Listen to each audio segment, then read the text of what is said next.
Story की शुरुआत में हमें एक खुले आसमान को दिखाया जाता है जहाँ पर लिखा हुआ था कि मैं जीना चाहता हूँ, मैं सच में जीना चाहता हूँ, मैं बहुत बुरी तरीके से जीना चाहता हूँ। और हमारे एमसी का नाम है किम आइजक और जो उसकी इलनेस थी वो एक रेयर डिसीज थी जिसकी वजह से डॉक्टर बताता है कि अभी तक इसके बारे में किसी को कुछ भी नहीं पता है, इसलिए तुम्हारे नाम पर इस डिसीज को रखा जाएगा। मुझे माफ कर दो पर इसके अंदर मैं तुम्हारे लिए कुछ भी नहीं कर सकता। और जो बेचारा आइजक था वो बस ये चुपचाप से सुन रहा था और वो डॉक्टर बताता है कि बस लगभग तुम्हारे पास केवल 6 महीने ही बचे हुए हैं। जिसके बाद वो पूरी तरह से टूट कर सड़क पर बैठा हुआ था, जिसके बाद वो पूरी तरह से टूट गया था और वो सड़क पर खड़ा हुआ था। सभी लोग उसके आसपास से गुजर रहे थे पर उससे उसे कोई भी फर्क नहीं पड़ रहा था। जहाँ पर लोग उससे टकरा भी जाते हैं पर वो इस चीज के ऊपर बिल्कुल भी ध्यान नहीं देता और वो कहता है कि ऐसा नहीं हो सकता। और हमें उसके चेहरे पर उसकी मौत का डर साफ साफ दिखाई दे रहा था। वो बताता है कि मैंने बिल्कुल किसी काम करने वाली चींटी की तरह ही जिंदगी भर काम करा है और अब आखिरकार जब मैं सेटल डाउन होने ही वाला था अब मैं बस मरने वाला हूँ। और यही सब सोचते हुए वो चुपचाप से बस सड़क पर चलता जा रहा था जहाँ पर एक आदमी अचानक ही आकर उसको धक्का दे देता है और कहता है कि जल्दी हटो, ये कावता तो खतरनाक है। और जैसे ही वो साइड में आकर फुटपाथ के ऊपर गिर जाता है वो बहुत बुरी तरीके से कपकपाते हुए कहता है ये डेथ सेंटेंस, आखिर ये इतना ज्यादा अनफेयर क्यों है। और उसके हाथ में एक लॉटरी की टिकट थी जिसको देखते हुए वो बताता है कि आज के ही दिन मैं सबसे ज्यादा बेस्ट लॉटरी को जीता था और इसी वजह से ही तो मैं यहाँ पर जीना चाहता हूँ, मैं बिल्कुल भी मरना नहीं चाहता, मैं और किसी भी चीज के साथ पूरी तरह से खुश रहूंगा। और वो आंसू बहाते हुए कहता है कि प्लीज मुझे जिंदा रहना है, प्लीज मुझे जिंदा रहना है। और लगातार उसकी आंखों से आंसुओं की बारिश होती जाती है। वो कहता है कि मैं मरना नहीं चाहता।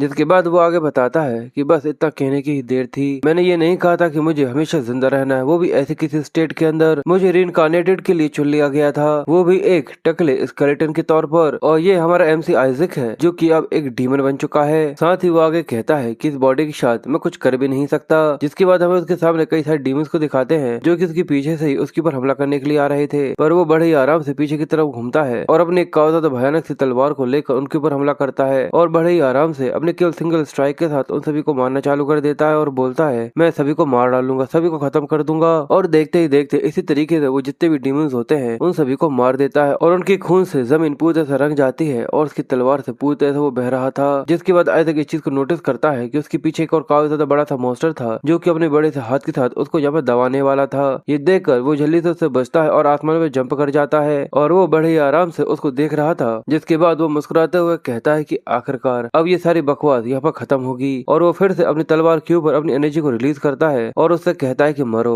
और उस बड़े से मॉन्स्टर को जैसे वो रोर करता है उसके ऊपर हमला कर बड़े ही आराम से एक ही बार में उसके गले को काट कर उसे खत्म कर देता है। जिसके बाद वो फिर से मुस्कुराने लगा था और वो कहता है कि ये आखिरी बचा हुआ एक था। और उस मॉन्स्टर के गिर जाने के साथ वो कहता है कि अब ये पूरा हुआ, यानी जो रिबेल फोर्स था उसे पूरी तरह से खत्म करने का जो मिशन था वो पूरी तरह से कंप्लीट हुआ। जिसके बाद वो आगे बढ़ना चालू करता है और वो कहता है कि जब मैं रीइंकार्नेट हुआ था मैं सबसे ज्यादा लोएस्ट रैंक का डीमन था, स्केलेटन, और अचानक ही मैं इवॉल्व हुआ और एक अनडेड किंग यानी लीच के अंदर बदल गया, the king, the immortal king. और ऐसे कई सारे डीमंस थे जो कि उसको आगे बढ़ता हुआ देख कर उसे चेयर कर रहे थे, जहाँ पर वो उस बड़े से राक्षस का सिर अपने साथ घसीटते हुए लेकर आ रहा था। और वो आगे कहता है और मैं उस डीमन आउटलॉ को फिर से वापस लेकर आया जो कि न जाने कितनी सेंचुरीज पहले ही पूरी तरह से खत्म हो चुका था। और वो ये सोचकर उसके चेहरे पर अलग ही तरीके की लाली आ रही थी। वो कहता है कि भले ही मैं यहाँ पर टकला ही क्यों ना हूँ पर मैं हूँ तो एक डीमन किंग ही।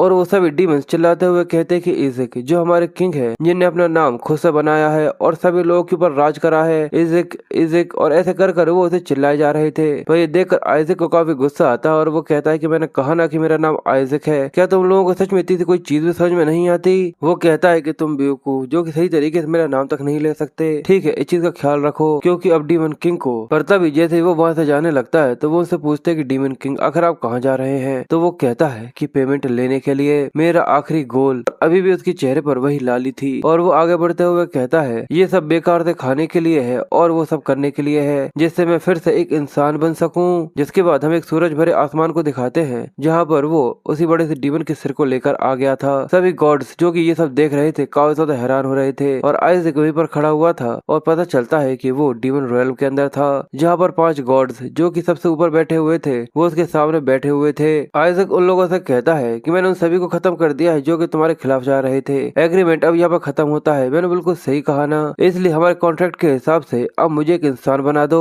सभी लोग बात करना चालू कर देते हैं कि तुमने सभी लोगों को हरा दिया, मुझे तो ऐसा लगा था कि ऐसा कुछ करने के लिए 500 साल से भी ज्यादा लग जाएंगे, ये तो सच में पूरी तरह से पागल है। और वो गॉड्स आपस में बातें कर रहे थे कि मैंने सुना है कि जितने भी हाई रैंकिंग नोबल्स है उन लोगों ने एक ग्रुप बनाया है जहाँ पर वो इसे काम देते हैं पर वो उन लोगों ने अभी तक उसको कोई भी पेमेंट नहीं दी है। ये सुनकर आइजैक कहता है कि मैं तुम लोगों की बातों को सुन सकता हूँ, पर आखिर तुम लोग इतने ज्यादा इसके बारे में बात क्यों कर रहे हो? तुम लोगों ने मुझसे कहा था ना कि अगर मैं इन सभी को हरा देता हूँ तो तुम मुझे एक इंसान बना दोगे। मैंने वैसा ही कहा जैसा कि तुमने कहा है, तो करप्ट बास्टर्ड्स जल्दी से वैसा करो जैसा कि तुमने कहा था। पर वो गॉड मुस्कुराते हुए कहता है कि अब तुम्हें हमारे लिए एक और काम करना होगा। पर ये सुनकर वो काफी गुस्से में आ गया था और दांत पीसते हुए अपने मन में सोचता है कि भले ही मैं एक स्केलेटन हूँ, पर फिर भी उन लोगों को ये पता होना चाहिए कि आखिर उन्हें कहाँ पर रुकना है। इसलिए वो काफी ज्यादा गुस्से में आ चुका था और वो अपनी एनर्जी को रिलीज करते हुए बोलता है, आखिर तुम लोग यहाँ पे ये किस तरीके की बकवास करने की कोशिश कर रहे हो? क्या तुम ये चाहते हो कि मैं तुम्हारा स्लेव बन जाऊँ? वो सोचता है कि भले ये सब भगवान ही क्यों ना हो, पर मैं इन सभी की धोती में छेद जरूर करूंगा। इसलिए वो अपनी टेरिफाइंग डीमन किंग की एनर्जी को रिलीज करना चालू करता है, जिसकी वजह से वहाँ पे पूरे में डार्कनेस फैलना चालू हो चुकी थी। और वो आगे कहता है, क्या तुम लोग बस यहाँ पर मुझे इसी तरीके से लगातार काम दिए जा रहे थे, ये जाने बिना कि आखिर मुझे इंसान तुम कैसे बना सकते हो? वो लोग इसके बारे में बातें करना चालू करते हैं कि इसने इस चीज को नोटिस कर लिया है। तो दूसरा कहता है, क्या पर मैंने ये चीज शुरुआत में ही तुम लोगों से नहीं कही थी? आखिर हम लोगों ने ऐसे किसी बारबेरियन के साथ कॉन्ट्रैक्ट बनाकर भी क्यों रखा हुआ है? और ये सब सुनकर वो और भी ज्यादा गुस्से में आ गया था और वो कहता है, क्या बस यही सब है कि जो तुम लोग यहाँ पर कहना चाहते हो? इस सब के अलावा तुम फॉरबिडिंग टेक्निक का इस्तेमाल करते हो समनिंग के लिए, और ना ही तुम किसी को क्रिएट कर सकते हो और ना ही तबाह कर सकते हो। पर मैं अब जिंदा भी नहीं हूँ, मैं एक अनडेड बन चुका हूँ। इसलिए अगर तुम मुझे फिर से बदल नहीं सकते तो क्यों न मैं एक ऐसे एबिलिटी को इस्तेमाल करूँ जिससे ये डिवाइन रेलवे काफी ज्यादा बड़े खतरे में आ जाए, वो भी एक इंसान की वजह से।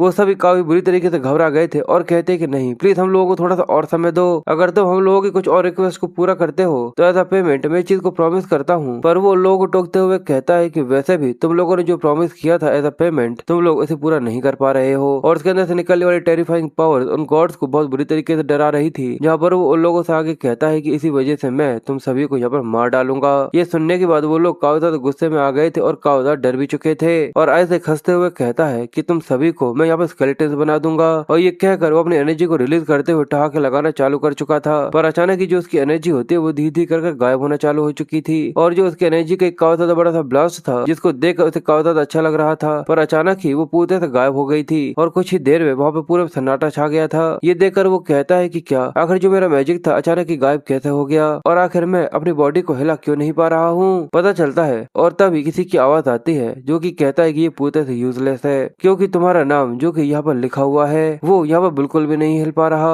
और पता चलता है कि उस गॉड ने एक कीड़े के ऊपर आइजैक का नाम लिखा हुआ था, जिसके ऊपर वो मैजिक का इस्तेमाल करते हुए ऐसा लगता है जैसे कि वो ब्लैक मैजिक का इस्तेमाल कर रहा है, और उसको कंट्रोल करते हुए आइजैक को भी कंट्रोल किया जा रहा था। और वो गॉड इसके बारे में बताता है कि ये एक अनएजुकेटेड डिस्ट्रक्शन है। पास्ट में हाई क्लास डिवाइन टेक्निक्स हुआ करती थी जो कि तुम्हारे जैसे किसी भी काफी ज्यादा खतरनाक को सील करने के लिए इस्तेमाल की जाती थी। तो आखिर बस तुम्हारे जैसे एक छोटे से डीमन की इस तरीके से कोई चीज करने की हिम्मत भी कैसे हुई? तुम्हें तो इस चीज के लिए काफी ज्यादा गर्व महसूस होना चाहिए था कि तुम हमारे एक्स्ट्रा हाथ और पैर बन चुके हो। बस अब तुम एक किसी कीड़े की तरह जियो। आइजैक कहता है, अगर ऐसा था तो तुमने किसी एक फरी वाली कैटरपिलर को क्यों नहीं लेकर आ गए? गॉड कहता है कि तुम अभी भी बालों से काफी ज्यादा ऑब्सेस्ड हो। सच में तुम एक काफी ज्यादा बड़े बेवकूफ से डीमन हो। जिसके बाद अचानक ही जो वो कीड़ा था उसके अंदर से एनर्जी निकलना चालू हो जाती है। ये देखकर वो गॉड भी काफी हैरान था। वो कहता है कि आखिर ये क्या है? तो वो पागलों की तरह हंसते हुए कहता है कि बेवकूफ, अगर तुम लोग ऐसा कुछ करना ही चाहते थे तो तुम्हें और पहले ही कर लेना चाहिए था, इससे पहले कि मुझे इसके बारे में पता चले। और हमें दिखता है कि उसके अंदर से भी एक अजीब तरीके की एनर्जी निकलना चालू हो चुकी थी। और वो हंसते हुए आगे कहता है, मैं अपने आप को मारना पसंद करूंगा कोई कीड़ा बनने के बजाय। और ये कहकर वो सेल्फ डिस्ट्रक्शन को चालू कर चुका था। सभी गॉड ये देखकर बहुत बुरी तरीके से घबरा कर उसकी तरफ भागते हुए कहते हैं कि रुक जाओ रुक जाओ। पर वो उन सभी को गालियां देता है और एक काफी ज्यादा बड़े धमाके के साथ वो उन सभी के साथ यहाँ पर फट जाता है, जिसकी वजह से जो डिवाइन पैलेस था वहाँ पे काफी ज्यादा बड़ा धमाका हुआ था। और वहाँ पे जितने भी गॉड थे उन सभी को इसकी वजह से काफी ज्यादा परेशानियों का सामना करना चालू हो गया था। वो कहते हैं कि इसने अपने आप को खुद को ही मार दिया, ये काफी ज्यादा इंसेन था। पर जो रिचुअल है, ऐसा लगता है कि जो रिचुअल है वो अभी भी पूरी तरह से एक्टिव है। तो दूसरा गॉड उससे कहता है कि अगर जो रिचुअल था वो पूरी तरह से एग्जीक्यूट हो चुका है, इसका मतलब जो डीमन सोल की सोल है वो अभी भी सील हो चुकी होगी। वो लोग कहते हैं कि अब ये ठीक है। जिसके बाद उन सभी के बीच में आपस में बातें होना चालू हो जाती हैं, क्योंकि अब डीमन किंग यहाँ से जा चुका है। तो क्या अब हम लोगों को हमारी पावर्स वापस मिल जाएंगी? दूसरा कहता है कि तुमने बिल्कुल सही कहा, जब भी कोई डीमन मरता है तो हमारी पावर्स बढ़ जाती है। तो तीसरा कहता है कि पर ये आराम करने के लिए कुछ जरूरत से ज्यादा ही जल्दी है। हम लोगों को ये नहीं पता कि आखिर और कौन सा बड़ा खतरा है जो कि कभी भी यहाँ पर आ सकता है। इसलिए हम लोगों को एक परफेक्ट वेसल बनाना होगा सेंट के लिए, जो कि इंसानी दुनिया में रहेगा और वो हमारे लिए सभी डीमंस को भी मारेगा। दूसरा गॉड उससे कहता है कि तुम पूरी तरह से ठीक हो, क्योंकि इसको बनाने के लिए तुमने बहुत सारी ताकत का इस्तेमाल किया था। वो कहता है कि चिंता मत करो और एक सोल को चुनो जिसको सेंट की बॉडी के अंदर डाला जाएगा। और वो उस कीड़े को उठाते हुए कहता है कि वो कॉकी स्केलेटन डीमन किंग अब वो हमेशा ही इस कीड़े के अंदर ट्रैप रहेगा। करेगा जिससे इस चीज को ये सेंस होगी कि आखिर उसने यहाँ पर कितनी ज्यादा बड़ा काम किया है। और ये कहकर वो उसे काफी डरावने सा लुक दे रहा था। फिर उसे ऐसा लगता है जिसके बाद सीन शिफ्ट होता है और आयरिक फिर बुलबुलों की जैसी आवाज आती है और वो कहता है कि ग्रिम्प, मुझे लगता है कि मैं ग्रिम्प बन चुका हूँ, या फिर ये किसी तरीके का उन गॉड्स का कोई स्कैम है और क्या, या फिर मैं अब कोई एक बेवकूफ बन चुका हूँ क्योंकि मैं एक स्केलेटन था जिसके पास कोई भी दिमाग नहीं था। पर अब इन चीजों को छोड़ो, यहाँ पर कौन सा उजाला है और मेरी आंखें, मुझे ऐसा लगता है कि अब मैं एक कीड़ा बन चुका हूँ जिसके पास कोई हाथ नहीं है और ना ही कोई शील्ड है। पर वो अपनी बात पूरी करता उससे ही पहले उसे दिखता है कि उसके दो हाथ जो कि उसके सामने आ रहे थे। वो कहता है कि ये काफी ज्यादा सॉफ्ट स्किन और काफी ज्यादा वार्म है। मैं आखिर ऐसा कैसे हो सकता है कि ये मेरे हाथ है, ये तो इंसानों के हाथ है। और हमें दिखता है कि जो आइजक था वो एक छोटा सा क्यूट बेबी बन चुका है जिसकी बड़ी बड़ी लाल आंखें वो काफी ज्यादा प्यारी लग रही थी। और उसे पता चलता है कि वो एक इंसान बन चुका है। वो ये सोचता है कि आखिर वो लोग आखिर ऐसा कैसे कर सकते हैं जिन लोगों ने मुझे पकड़ कर रखा हुआ था। मुझसे ये मत कहना कि शायद जो उनकी सील थी वो खराब हो गई है। पर तभी उसे आवाज सुनाई देती है कि मेरी सेंट, ऐसा लगता है कि आप उठ चुके हैं। और वहाँ पर एक सर्वेंट थी और उसके साइड में खड़ा हुआ एक और आदमी था। ये सुनकर वो कहता है कि सेंट, वो सर्वेंट कहती है कि आप एक काफी गहरी नींद में सो रहे थे तो आखिर आप अचानक ही क्यों उठ गए। दूसरा सर्वेंट कहता है कि मुझे पता है, मैंने बिल्कुल सही कहा ना, अगर ये इसी तरीके से थोड़ी देर तक और सोते रहते तो ये कितना ज्यादा अच्छा होता। आइजैक कंफ्यूज था और वो कहता है कि ये लोग किसी की नैनी है, क्या सच में मैं एक इंसान बन चुका हूँ। और वो सुनता है कि रुको, लगता है कि अब हम लोग इस चीज में कोई भी मदद नहीं कर सकते। और उनके चेहरे पर एक क्रीपी और एक काफी डरावनी सी स्माइल आ चुकी थी जहाँ पर वो नैनी कहती है कि मुझे इसके लिए सच में काफी ज्यादा बुरा लग रहा है। और वो लड़का कहता है कि पर हम लोगों को हमारा काम तो करना ही होगा। सेंट प्लीज हम लोगों को माफ कर दीजिए क्योंकि आप यहाँ पर उठ चुके हैं, पर आपको फिर से काफी ज्यादा गहरी नींद के अंदर सोना होगा। और ये कहकर जो दूध की बोतल होती है उसके अंदर उसने एक अजीब तरीके की ड्रिंक को रखा हुआ था, असल में वो एक पॉइजन है। और वो सर्वेंट कहता है कि आपको हमेशा के लिए सो जाना चाहिए। ये देख आइजैक काफी ज्यादा बुरी तरीके से घबरा चुका था और वो कहता है कि नहीं। और फिर वो ये देखकर जोर जोर से घबरा कर डर डर ये चिल्लाना चालू कर देता है और अपने मन में कहता है कि मैं अभी अभी मरा था, कि तुम फिर से मुझे मारना चाहते हो। और ये कहते हुए जो उसके एक्सप्रेशन थे वो सच में काफी ज्यादा क्यूट थे। वो आदमी डरावनी सी स्माइल के साथ उससे कहता है कि मुझे माफ कर दीजिए सेंट, पर आपको अब हमेशा के लिए यहाँ पर सोना ही होगा। और ये कहकर वो बोतल उसकी तरफ बढ़ा रहा था और जैसे ही वो उसकी मुंह से उसको लगाता है, पर तभी आइजैक अपना मुंह दूसरी तरफ घुमा लेता है, जिसके बाद वो फिर से पॉइंट करता है पर वो फिर से अपने मुंह को घुमा लेता है। और इसी तरीके से उन लोगों के बीच में इसी चीज के लिए काफी लंबे समय तक ऐसी ही लड़ाई चलती रहती है। और वो सर्वेंट ये देखकर काफी ज्यादा हैरान हो गया था और थक गया था और कहता है क्या ये यहाँ पर खाना क्यों नहीं खा रहा। आइजैक दूसरी तरफ मुंह करके सो चुका था और वो कहता है कि तुम मुझसे कोई मजाक कर रहे हो, मैं बड़ी मुश्किल से तो एक इंसान बना हूँ, तो इस चीज का तो कोई सवाल ही पैदा नहीं होता कि एक ऐसी चीजों की काफी सस्पिशियस है मैं उसे इतने ज्यादा आसानी से खा लूं। पर मैं तो बस ये सोचता हूँ कि आखिर अचानक ही मैं एक इंसान कैसे बन गया। और वो सुनता है कि जहाँ पर वो सर्वेंट कह रहा था कि आप बिल्कुल किसी बच्चे की तरह एक्ट क्यों नहीं करते, इसको जल्दी से अपने मुंह में लो जिसके बाद तुम अच्छे से सो पाओगे। मैं बिल्कुल सही कह रहा हूँ सर आइजैक। ये सुनकर वो बैठ जाता है और कहता है कि आखिर अभी अभी तुमने क्या कहा, क्या तुमने मुझसे आइजैक कहा। और उसे याद आता है कि जो डीमन लॉर्ड था उसका नाम भी आइजैक ही था।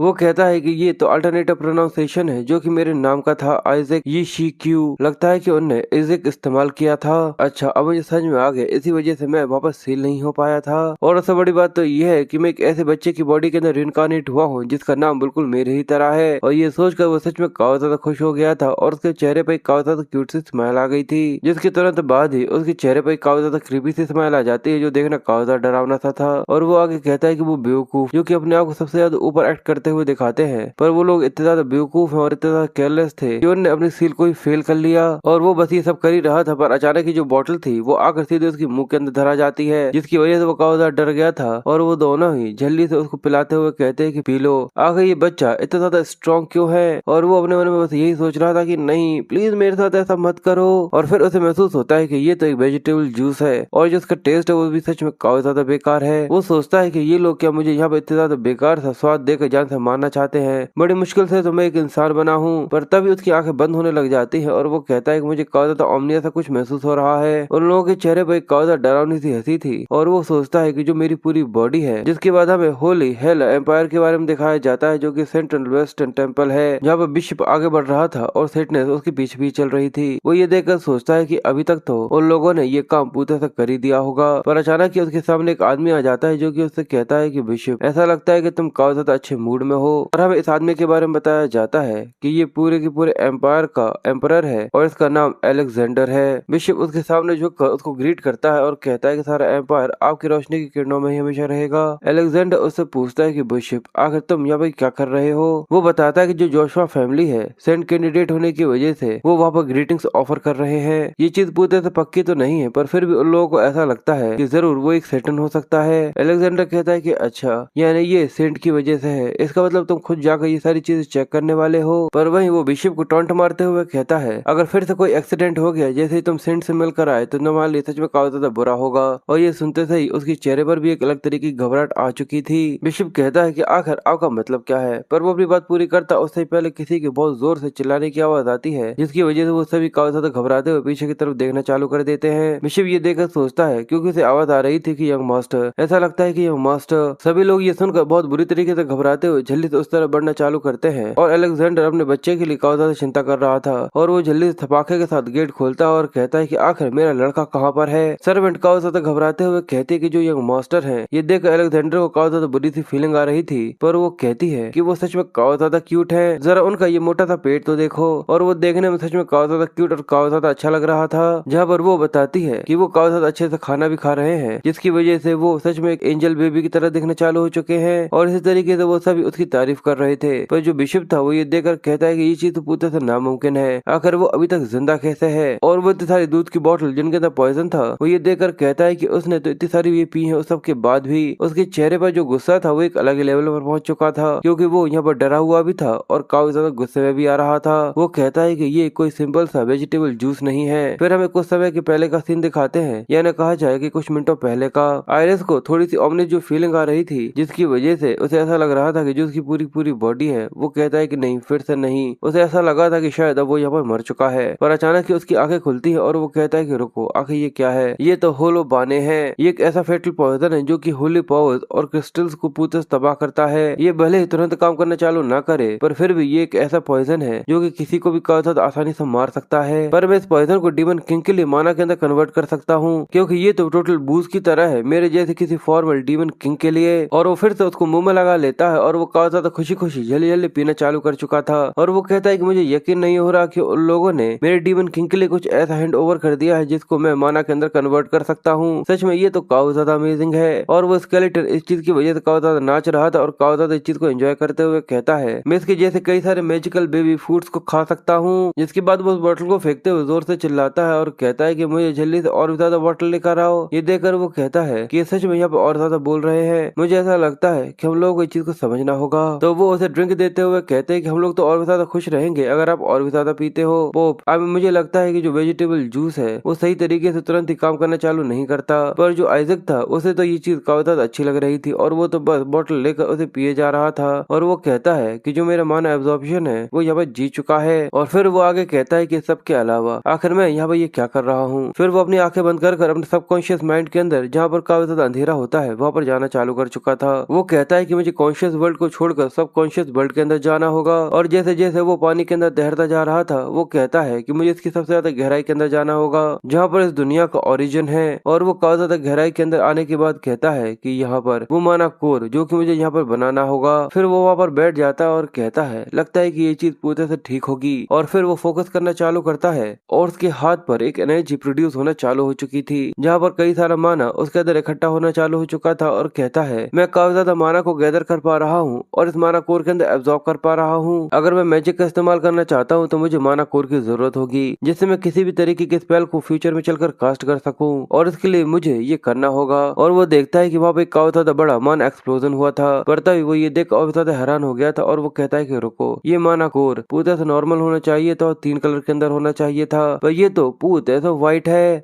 पर कलर कोई भी दिक्कत नहीं है, मैं पूरी तरीके से अपने माना को इस छोटे से कोर के अंदर सही से रख भी नहीं सकता तो आखिर ये एनर्जी कैसी है। ये देखकर वो कंफ्यूज हो रहा था जिसके बाद वो मुस्कुराना चालू करता है और कहता है कि सच में ये तो मेरी उम्मीदों से काफी ज्यादा निकला। जिसके बाद वो उस एनर्जी की तरफ बढ़ते हुए कहता है कि आखिर छोटी सी बॉडी के अंदर कितनी सारी ब्लेसिंग्स भरी हुई है, अगर मैं इसी तरीके से इसके ऊपर काम करता रहता हूँ तो मैं तो पहले से भी और भी ज्यादा खतरनाक डीमन बन जाऊंगा, एक काफी ज्यादा खतरनाक मॉन्स्टर जिसके बारे में मैंने कभी सोचा भी नहीं था। और ये सोच कर वो सच में काफी ज्यादा एक्साइटेड उसकी तरफ पहुंच रहा था जहाँ उसके सामने आइजैक लिखा हुआ था और सर्वाइव। तो वहाँ पर वो सर्वाइव के ऊपर क्लिक कर देता है, जिसके बाद वो अपने पास्ट लाइफ के बारे में सोचता है, यानी पास्ट की भी पास्ट लाइफ के बारे में, जब वो एक इंसान हुआ करता था और कहता था कि जो मेरा सबसे ज्यादा मोस्ट डेस्परेट डिजायर था और वो मेरे सोल के अंदर काफी ज्यादा बुरी तरीके से कव था कि मुझे सर्वाइव करना है, वही ओरिजिन था जिससे मैं एक स्केलेटन किंग बना था और उसकी वजह से मैं एक स्पेशल बफ और स्किल्स को क्रिएट कर पाया था। और आइजैक, अब मैं इस चीज को मैनेज कर सकता हूँ एक छोटी सी बॉडी के अंदर सभी स्पेल्स को इनहेरिट करने के लिए। बाहर वो दोनों ये देख रहे थे कि वो सो गया है, उन्हें ऐसा लग रहा था आखिरकार ये यहाँ पर मर चुका है। वो कहती है कि इसको चेक करो, पर अचानक ही आइजैक अपनी उंगली ऊपर की तरफ करता है। ये देखकर वो हैरान हो गया था और रोने लगा था। कहता है कि ये तो अभी तक जिंदा है और वो गागा करते हुए अपनी उंगली आगे की तरफ बढ़ाता है। ये देखकर वो दोनों कंफ्यूज थे और वो कहता है कि एक और बोतल, और उसके चेहरे पर जो स्माइल थी वो सच में काफी ज्यादा क्रीपी थी। किसी बच्चे के चेहरे पर इस तरीके की स्माइल सच में काफी ज्यादा खतरनाक लगती है। और वो कहता है कि मैं और भी ज्यादा स्ट्रॉन्गर बन सकता हूँ, और वो कहता है कि पहले से भी और ज्यादा स्ट्रॉन्ग लेकर आना।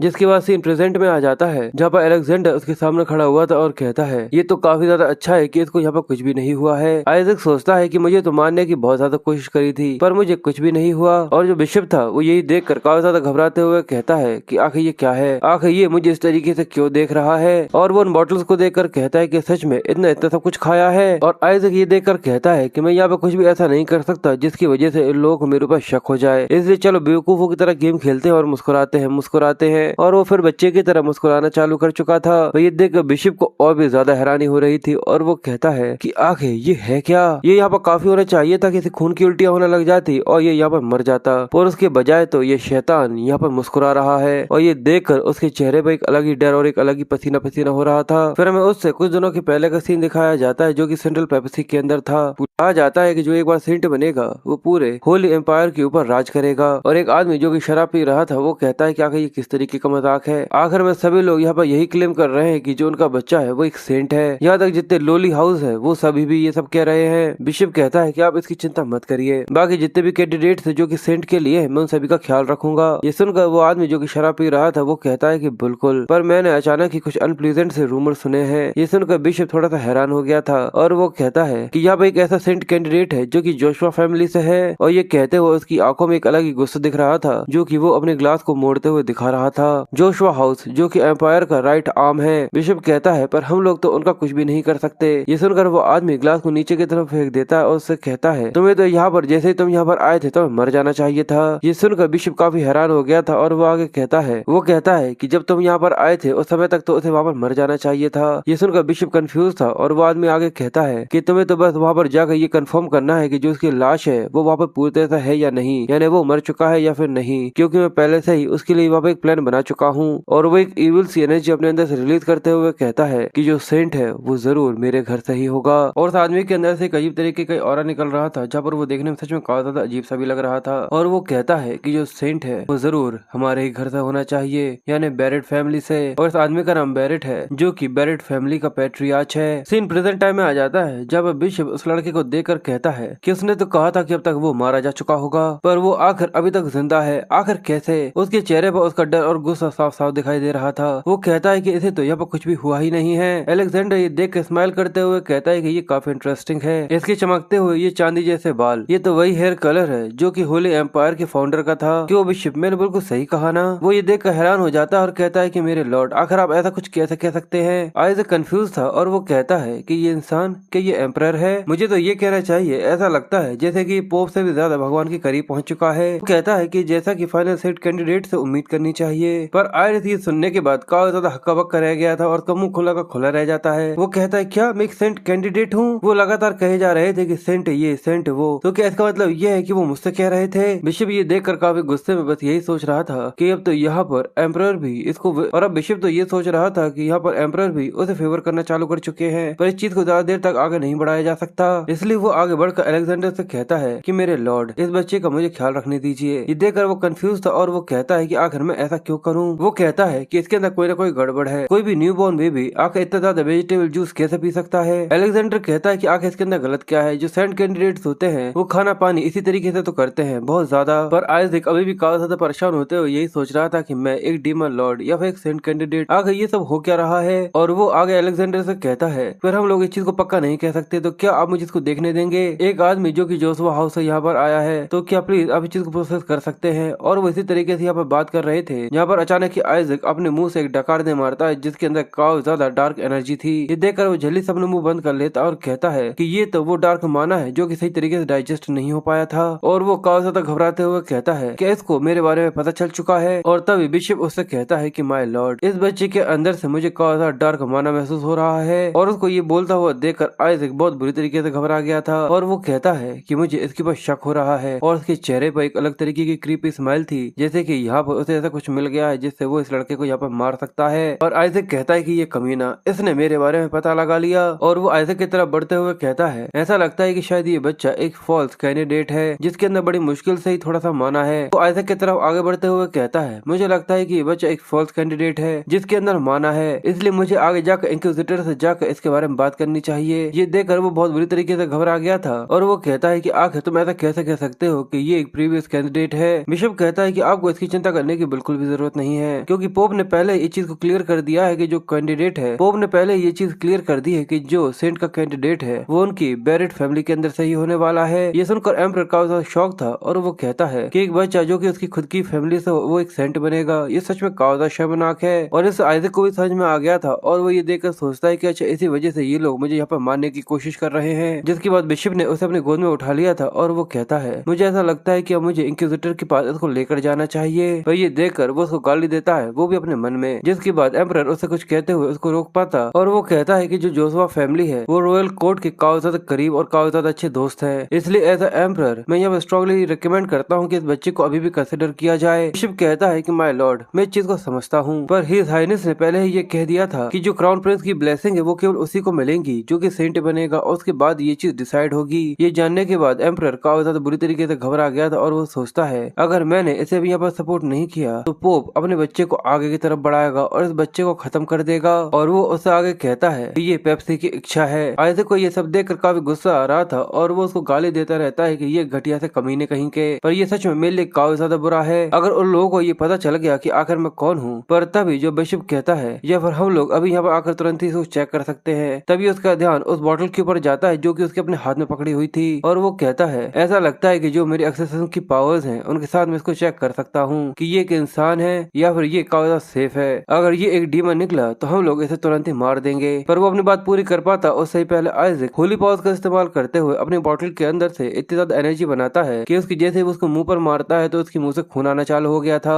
ये देखकर बिशप भी काफी हैरान हो गया था क्योंकि बेचारे की बत्ती सी टूट चुकी थी और जैसे जैसे उसके दांत गिर रहे थे आइजक को ये देखकर काफी ज्यादा मजा आ रहा था। जिसके बाद वो डंडा डन करना चालू करता और कहता है, जिसके बाद वो डाडा डाडा करना चालू करता है, जिसके बाद वो अपनी डाडा डाडा करना चालू करता है और कहता है कि तुम कमीने कहीं के। और उसके चेहरे पर एक अलग तरीके की खुशी दिख रही थी और कहता है कि सब भाड़ में जाए, अब मैं यहाँ पर बिल्कुल एक बच्चे की तरह ही एक्ट करूंगा। बिशप ये देखकर काफी गुस्से में चिल्लाना चालू कर चुका था और वो कहता है, क्या इसने मुझे एक बोतल से मारा है, पर आखिर ऐसा कैसे हो सकता है। और ये लाइट डिवाइनिटी, क्या ये बच्चा सच में एक सेंट है। और वो जहाँ पर उसको देख रहा था आइजक अपने मन में कहता है कि नहीं, मुझे ऐसा लगता है जैसे कि मेरे अंदर डिवाइनिटी थी, पर आखिर ये पावर। और वो कंफ्यूज हो रहा था पर अचानक ही उसकी जो बोतल थी वो चमकना चालू हो गई थी और फिर से वो बिशप के मुंह पर और भी ज्यादा जम के उसको दे मारता है और अपनी डाडा डाडा की आवाज में वो उससे कहता है, तो बताओ आखिर कमीने अब तुम यहाँ पर क्या करोगे। और ये कहकर वो लगातार अपनी बोतल को उसके मुंह पर देता रहता है और लगातार उसके मुंह को तोड़ता रहता है। सच में ये सीन देखना काफी ज्यादा फनी और काफी ज्यादा मजेदार है क्योंकि जिस तरीके से आइजक अपनी छोटी सी बोतल के साथ उसके मुंह को तोड़ रहा था वो काफी ज्यादा मजेदार था।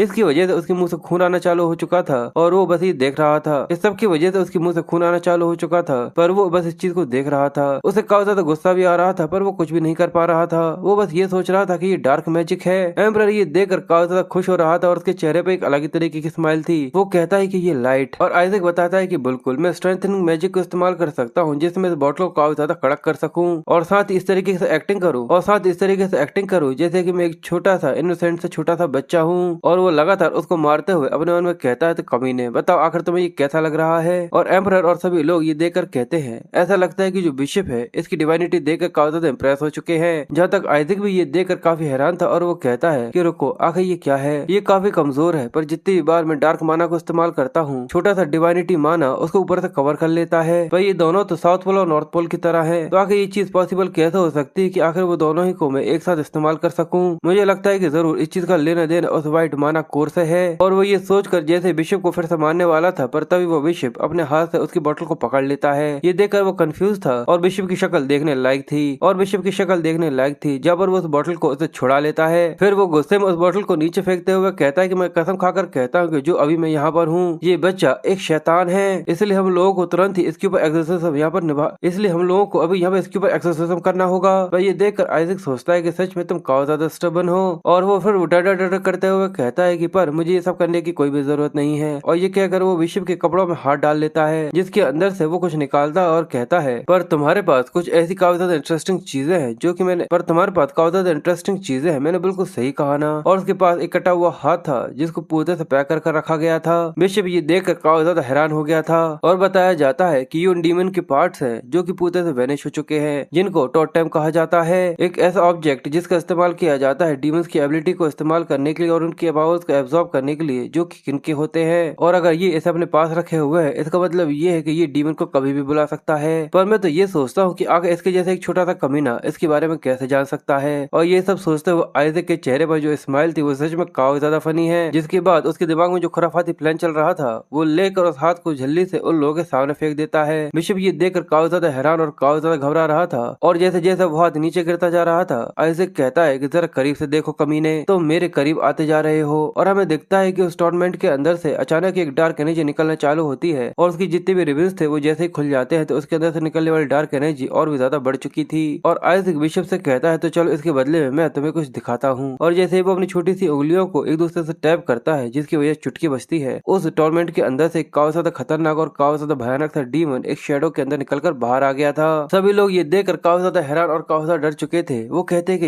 ये तो एक शैतान है, पर आखिर ऐसा कैसे हुआ, जल्दी कोशिश करो इसको ब्लॉक करने की। पर जो आइजैक था वो ये देखकर काफी ज्यादा खुश हो रहा था और कहता है कि तुम स्कमबैग्स इसका कुछ भी नहीं कर सकते। वो सभी घबराते हुए कहते हैं कि ये तो एक शेडो लीच है, पर आखिर ऐसा कैसे हो सकता है। अलेक्जेंडर काफी गुस्से में चिल्लाते हुए बिशप से कहता है कि ये ब्रेड ने दिया है, आखिर इस सब का मतलब क्या है, एक शैतान वो भी एक मंदिर के अंदर, आखिर क्या तुम्हारा दिमाग पूरी तरह खराब हो चुका है। वो कहता है क्या तुम लोगों ने देखा नहीं था, इस बच्चे ने टोर्मेंट निकाल कर इसे बाहर निकाला है। वो गुस्से में चिल्लाते हुए बिशप से कहता है कि टोर्मेंट एक ऐसा आइटम है जिसके अंदर एक डीमन को बांधा जाता है, तो आखिर एक बच्चा अपनी जगह पर उसे रिवाइव कैसे कर सकता है। इसलिए वो जल्दी से अपने सभी साथियों को बच्चे को उस इविल डीमन और बिशप से बचाने के बारे में कहता है। वो सभी तेजी से आगे की तरफ भागते हैं और सबसे पहले बिशप से आइजैक को छुड़ा लेते हैं। ये देखकर वो कहता है कि आखिर ये क्या है। उसके चेहरे पर एक क्रीपी सी स्माइल आ गई थी और वो कहता है कि ये चीज तुम्हारे लिए सच में काफी ज्यादा अच्छी होगी ना बेवकूफ। तो चलो अब देखते हैं कि आखिर ये बिशप कितना ज्यादा स्ट्रॉन्ग है। जिसके बाद वो अपनी डीमन की तरफ देखता है, पर जो उसका डीमन था वो उस लड़के को देखकर कहता है कि सेंट, और वो काफी गुस्से में सभी को झटकारते हुए आगे की तरफ भागते हुए कहता है कि मैं सेंट को मार डालूंगा। ये देखकर वो सच में काफी ज्यादा कंफ्यूज था। सभी लोग आइजैक को बचाने के लिए उसके सामने अपनी तलवार लेकर आ जाते हैं और कहते हैं कि मास्टर की रक्षा करो। पर वो काफी कंफ्यूज था और वो सोचता है कि आखिर अचानक इसको क्या हो गया है। मुझे पता है कि मैं इसको यहाँ पर वापस लेकर आया हूँ, पर आखिर ये अचानक ही मेरे ऊपर ये अटैक क्यों कर रहा है। पर फिर वो थोड़ा सा शांत हो जाता है और कहता है कि सोचा जाए तो मेरे पास कई सारे होली नाइट्स है जो कि मेरी रक्षा कर सकते हैं। पर वो डीमन बड़े ही आराम से एक एक हिट में उन सभी को वहाँ पर पूरी तरह से ढेर कर देता है। ये देख उसके चेहरे का रंग पूरी तरह से उड़ चुका था और वो कहता है कि सच में कोई होली नाइट है। अब वो शेडो लीच आइजैक के ऊपर हमला करते हुए कहता है कि मैं इस सेंट को मार डालूंगा जिससे मैं जिस किंग को यहाँ पर कैद किया हुआ है उसे बचा सकूं। और ये कहते ही जैसे दूसरा नाइट उसके सामने आता है वो भी जंप करते हुए बहुत दूर जाकर गिरा था। ये देखकर वो सोचता है लगता है कि सबसे पहले मुझे इसको यहाँ पर रोकना होगा। इस तरीके के किया उसके बीच में कोई भी ऐसा नहीं जो कि मेरे मानव को यहाँ पर नोटिस कर सके। इसलिए जैसे ही वो हाथ बढ़ाते हुए आके आइजैक के पास पहुंचता है, ये देखकर वो कहता है कि अगर ये सभी के सभी लोग मुझे जिंदगी के अंदर मारना क्यों चाहते हैं, मैंने तुम्हारी जान बचाई है और तुम यहाँ पर आकर मेरे ऊपर ही हमला करके मुझे मारने की कोशिश कर रहे हो। और ये कहते हुए जैसे वो अपनी डार्क माना को रिलीज करता है वो उसे अपने एक डरावना से रूप दिखा देता है, जहाँ पर वो कहता है कि तुम एक छोटे से बेवकूफ से डीमन, आखिर तुम्हारी हिम्मत भी कैसे हुई मुझे इस तरीके से मारने की कोशिश करने की। और उसकी ये भयानक सी एनर्जी को महसूस करने के बाद वो डीमन बहुत बुरी तरीके से डर गया था और काफी ज्यादा कंफ्यूज भी हो गया था। पर फिर आइजैक भी ये देख थोड़ा सा कंफ्यूज हो रहा था क्योंकि अचानक ही उसके अंदर से काफी ज्यादा तेज लाइट निकलना चालू हो चुकी थी जो कि पूरे पूरे रूम को चमका रही थी। सभी लोग ये देखकर काफी ज्यादा कंफ्यूज हो रहे थे, यहाँ तक उस डीमन को भी इस चीज की वजह से काफी ज्यादा दिक्कत हो रही थी। ये देखकर वो बहुत बुरी तरीके से डर गया था, जिसके बाद वो जल्दी से चिल्लाते हुए उस रूम से निकल जाता है। ये देखकर वो कहते हैं कि ये डीमन, ऐसा लगता है कि वो डीमन यहाँ से भाग रहा है। होली पावर, ये जरूर होली पावर है, मैंने बिल्कुल सही कहा ना। लॉर्ड आयरिस ने एक हाई डीमन को यहाँ पर हरा दिया है। जिसके बाद सभी उसके पास आकर उसकी तारीफ करना चालू कर देते हैं कि तुम तो सच में इतने ज्यादा छोटे होने के बाद भी कितने ज्यादा अमेजिंग हो, जैसा कि यंग मास्टर से उम्मीद करनी चाहिए थी। पर आइजैक काफी कंफ्यूज था और वो कहता है कि क्या आखिर ये क्या है, क्या सच में ये एक होली पावर है। और और वो कंफ्यूज होते हुए बस यही सोच रहा था कि आखिर असल में मैं हूँ कहाँ पर। मुझे लगता है कि मुझे यहाँ से भाग जाना चाहिए। फिर वो चीज को महसूस करते हुए कहता है कि ऐसा नहीं हो सकता, कि सच में ये अजीब सी बॉडी मेरे माना को होली पावर के अंदर कन्वर्ट कर रही है। रुको, अगर ऐसा है तो मैं डार्क माना को इकट्ठा कैसे कर पाऊंगा, क्योंकि इस होली एम्पायर के अंदर तो बहुत ही ज्यादा कम डार्क माना है। और ये सब सोचकर उसके चेहरे पर जो गुस्सा था वो काफी ज्यादा क्यूट था। पर जो दूसरी तरफ बिशप था उसे यहाँ पर पकड़ लिया गया था। वो गुस्से में कहता है कि तुम बेवकूफ कहीं के, मुझे जाने दो। और वो आइजैक के बारे में कहता है कि ये लड़का एक हेरेटिक है जिसने डीमन की पावर का इस्तेमाल किया है। एक डीमन ने होली एम्पायर के ऊपर कदम रखने की हिम्मत करी है, वो भी इसकी वजह से। मेरे लॉर्ड, मुझे ये दिखाने दीजिए, मैं एक्सोर्सिज्म का इस्तेमाल करते हुए इसके ट्रू कलर्स को एक्सपोज कर दूंगा। पर अलेक्जेंडर आगे बढ़ते हुए कहता है कि बिशप बहुत हुआ, तुम एक मासूम से सेंट कैंडिडेट के ऊपर ये आरोप लगा रहे हो कि वो एक डीमन है। इसके अलावा तुमने एक हाई रैंकिंग डीमन को भी रिलीज किया, वो भी यहाँ पर होली रॉयल नाइट्स के होने के बावजूद। इससे तब मुझे ऐसा लगने लगा है कि शायद तुम खुद ही एक शैतान के आदमी हो।